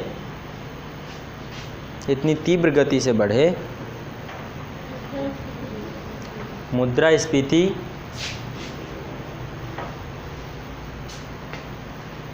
इतनी तीव्र गति से बढ़े, मुद्रास्फीति की स्थिति इतनी तीव्र गति से बढ़े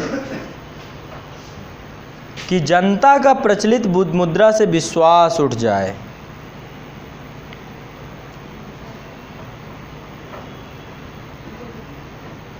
जनता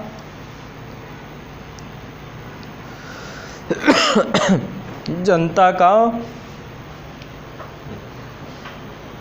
प्रचलित मुद्रा से विश्वास उठ जाए। अभी हालिया समय में वेनेजुएला में क्या हुआ? वेनेजुएला में वहाँ पे तेल आधारित अर्थव्यवस्था है, तेल के निर्यात पर आधारित है। तेल की कीमतें अचानक वैश्विक बाज़ार पे गिर गईं, जिसके कारण से वहाँ पे मौद्रिक स्फीति 125 से 150% बढ़ गई। तेल की कीमतें गिरते ही वहाँ की अर्थव्यवस्था चरमरा गई। ठीक है, द्वितीय विश्व युद्ध के समय जर्मनी बेचारा, उसके बहुत बुरे हाल हो गए, है ना। तो कहीं ना कहीं पे जब पढ़ेंगे, द्वितीय विश्व युद्ध पढ़िएगा, हिटलर की पॉलिसीज़ क्या, कैसे जर्मनी की कंडीशन हुई, है ना। तो वो सब चीज़ें जब वहाँ पढ़ेंगे तो ज़्यादा अच्छे से समझेंगे। नेक्स्ट आगे डालिए, मंद मुद्रास्फीति। नेक्स्ट है मंद मुद्रास्फीति, से इंग्लिश में बोलते हैं क्रीपिंग इन्फ्लेशन। मंद मुद्रास्फीति, एक है दौड़ता हुआ इन्फ्लेशन, एक है मंद मुद्रास्फीति। क्या होगा? Creeping inflation.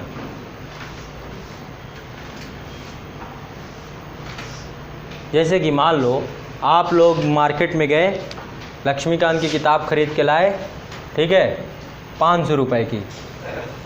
1 साल बाद गए, अपडेटेड वर्जन आ गया लक्ष्मीकांत का, तो मिल गया 502 रुपये का। आपको कोई फ़र्क पड़ेगा? आप तो बिल्कुल सोच के गए थे कि इस बार तो 30-40 बढ़ेगा, लेकिन आपको यहाँ पे कोई फ़र्क नहीं पड़ा। लेकिन महंगाई तो बढ़ी, 2 रुपये चीज़ें महंगी हो गई, लेकिन फिर भी आपको लगा कि ये इतना कोई नाम मात्र का प्रभाव, ये तो आप एक्सेप्ट करते हो कि इतना तो बढ़ना ही चाहिए। नहीं बढ़ता तो कहते हैं अरे पिछली बार इतने के ले गया था, लो 2 रुपये और ले लो ज़्यादा। ठीक है, मतलब आपको नाम मात्र का प्रभाव पड़े, वो मुद्रास्फीति, बहुत धीमी गति से मुद्रास्फीति बढ़े, उसे क्रीपिंग इन्फ्लेशन कहते हैं। क्लियर? लिख लीजिए, जब किसी देश की अर्थव्यवस्था में मुद्रास्फीति की दर बहुत मंद गति से बढ़े, मुद्रास्फीति की दर बहुत मंद गति से बढ़े, अर्थात मूल्यों में वृद्धि बहुत धीमी गति से हो, अर्थात मूल्यों में वृद्धि बहुत धीमी गति से हो और आम जनता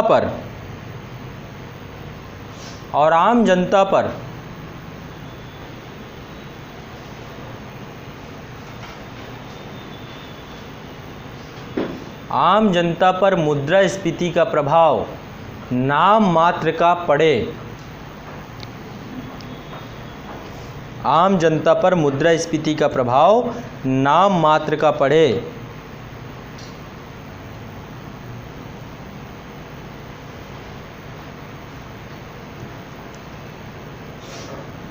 तो उसको क्रीपिंग इन्फ्लेशन या फिर मंद मुद्रास्फीति कहते हैं। क्रीपिंग इन्फ्लेशन या आपकी मंद मुद्रास्फीति कहते हैं। ये आमतौर पे देखने को मिलता है विकसित अर्थव्यवस्थाओं में, जो डेवलप्ड इकोनॉमी है ना, अमेरिका की इकोनॉमी चले जाए, वहाँ पे क्या होता है कि मांग और डिमांड और सप्लाई को संतुलन बना के रखते हैं। वो जितनी डिमांड हो रही है उतनी सप्लाई करेंगे, ठीक है। और जब डिमांड और सप्लाई में संतुलन होगा तो क्या होगा, नाम मात्र की मुद्रास्फीति बढ़ेगी, ज़्यादा नहीं बढ़ेगी, ठीक। हमारे देश में जानते हैं एक संकट है, एक दिक्कत है, एक तो अनुमान नहीं सही से लगा पाते। हर बार कृषि आधारित अर्थव्यवस्था है, अनुमान नहीं लगा पाते कि कितनी उपज होगी तो कभी एल नीनो आ जाता है, एल नीनो से समझ में नहीं आता, सूखा पड़ गया, पता चला बारिश ही नहीं हुई, है ना। तो एक सही अनुमान नहीं लगा पाते देश में। तो क्या होता है, दाल पूरी एक्सपोर्ट कर देते हैं, पहले तो बाहर भेज दिया, बाद में फिर वापस मंगवाते हैं। क्या होता है, पूरी दाल उसी साल दाल के रेट पर चला महंगे हो गए, फिर वापस मंगाते हैं, फिर औने पौने दाम में वहाँ से ख़रीदी जाती है, समझ रहे हैं। तो सही अनुमान नहीं लगा पाना, ये सब चीज़ें भी कारक बन जाते हैं कभी कभी कि हम अपने देश की अर्थव्यवस्था में मुद्रास्फीति की दर को कंट्रोल नहीं कर पाते, ठीक है। आगे और नेक्स्ट, एक मुद्रास्फीति का प्रकार जिसे बोलते हैं चलती मुद्रास्फीति। चलती मुद्रास्फीति इंग्लिश में बोलते हैं ग्लोपिंग इन्फ्लेशन। हाँ, ग्लोपिंग इन्फ्लेशन, ग्लोपिंग इन्फ्लेशन, चलती मुद्रास्फीति। ये क्या होती है, चलती फिरती, ऐसे टहलती हुई मिल गई, हाँ। ये दोनों के बीच की अवस्था है, दौड़ती और मंद दोनों के बीच की अवस्था को चलती मुद्रास्फीति कहते हैं। एक तो मंद है, एक है, मान लीजिए ऐसे मान लीजिए, बहुत आसान समझाऊँ। अभी मोदी जी ने कितनी बुलेट ट्रेनें खरीदी हैं, 18, ठीक है। अभी आई नहीं है बुलेट ट्रेन, कभी चलते हुए देखा है यूट्यूब पे? ऐसे कैसे देख लेंगे। तो कभी उसको चलते हुए देखिए, बहुत फास्ट जाती है, बहुत तेज़ जाती है, पता चला आपकी आंखों के आगे से तुरंत निकल गई। और आपने उसमें यदि देखा हो, एक तो मैग्नेटिक फील्ड पे चलती है वो, है ना। दूसरी चीज़, जब चलती है बुलेट ट्रेन तो उसकी पटरियों पे लगातार पानी पड़ता रहता है, हमेशा उसकी पटरियों पे लगातार पानी डाला जाता है ताकि कभी घर्षण की स्थिति ना हो, है ना। और जब वो जाएगी तो क्या होता है, चूँकि लगातार पानी पड़ रहा होता है, तुरंत निकलती है 500 किलोमीटर प्रति घंटा की रफ्तार से, तो वहाँ पर तुरंत क्या होता है, जितना पानी होता है तुरंत भाप में बदल जाता है। बहुत अच्छा नज़ारा होता है, उसको देखने में आपको बड़ा अच्छा महसूस होगा।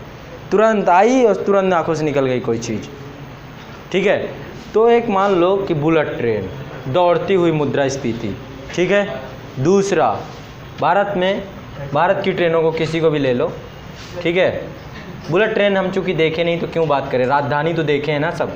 राजधानी वही जब निकलती है पूरा स्टेशन हिलने लगता है ना। और लोग कहते हैं ना, बाद अनाउंसमेंट हो जाता है कि राजधानी निकल रही है। जब 110 की रफ्तार में होती है राजधानी तो अनाउंसमेंट किया जाता है कि स्टेशन में कृपया सब दूर रहें। बहुत सारी जगह पे जहाँ स्टॉपेज नहीं होता है तो वो जब निकलती है तो पूरा स्टेशन हिल जाता है, 5 मिनट के लिए डिस्टर्ब करके चली जाती है वो। 5 मिनट तक समझ में नहीं आता कि क्या हुआ। कभी बुलेट ट्रेन निकलेगी तो पता नहीं क्या होगा हमारा। तो यहाँ पर दूसरा याद कीजिए, जिस पैसेंजर में आपके साथ बुरा हाल हुआ था वो हो गई मंद वाली, खड़ी कर दिए, 8 घंटे बाद चली, फिर सिग्नल ही नहीं दे रहे, पता चला ये भी निकल गई वो भी निकल गई, वही खड़ी है। जब ट्रेन लेट होती है ना ठंडियों में तो मंद हो गई। और बीच वाली जो औसत दर्जे से चल रही है, ना तो टाइम से पहुंच रही ना तो बहुत लेट हो रही है, ठीक है। वैसे भारत में कोई ट्रेन टाइम से नहीं पहुंचती, चाहे शताब्दी क्यों ना हो। आम तौर पे 1-2 मिनट का डिफरेंस लेट वाला होता ही है, पहले की तो बात छोड़ दीजिए, पहले कोई ट्रेन आ गई तो पहले आधा घंटा उसे आउटर में रोक के खड़ा रखते हैं कि पहले कैसे आ गई। ट्रैक रिकॉर्ड पूरा मेंटेन करके रखते हैं। नेक्स्ट तो लिखिए चलती मुद्रास्फीति में लिखिए दौड़ती मुद्रास्फीति एवं मंद मुद्रास्फीति के बीच की स्थिति को चलती मुद्रास्फीति कहते हैं। दौड़ती hyper inflation and creeping inflation के बीच का इन्फ्लेशन ग्लोपिंग इन्फ्लेशन है।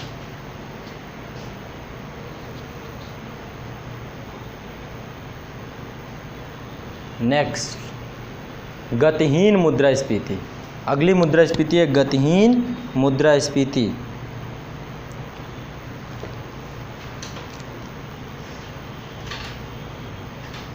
गतिहीन मुद्रास्फीति ये क्या है? स्टैग क्या है? गतिहीन, बताइए। गतिहीन मुद्रास्फीति, गतिहीन अर्थव्यवस्था किसे कहते हैं? गतिहीन अर्थव्यवस्था किसे कहते हैं? हाँ, जहाँ जीडीपी ना बढ़े उसे गतिहीन कहते हैं। अच्छा, और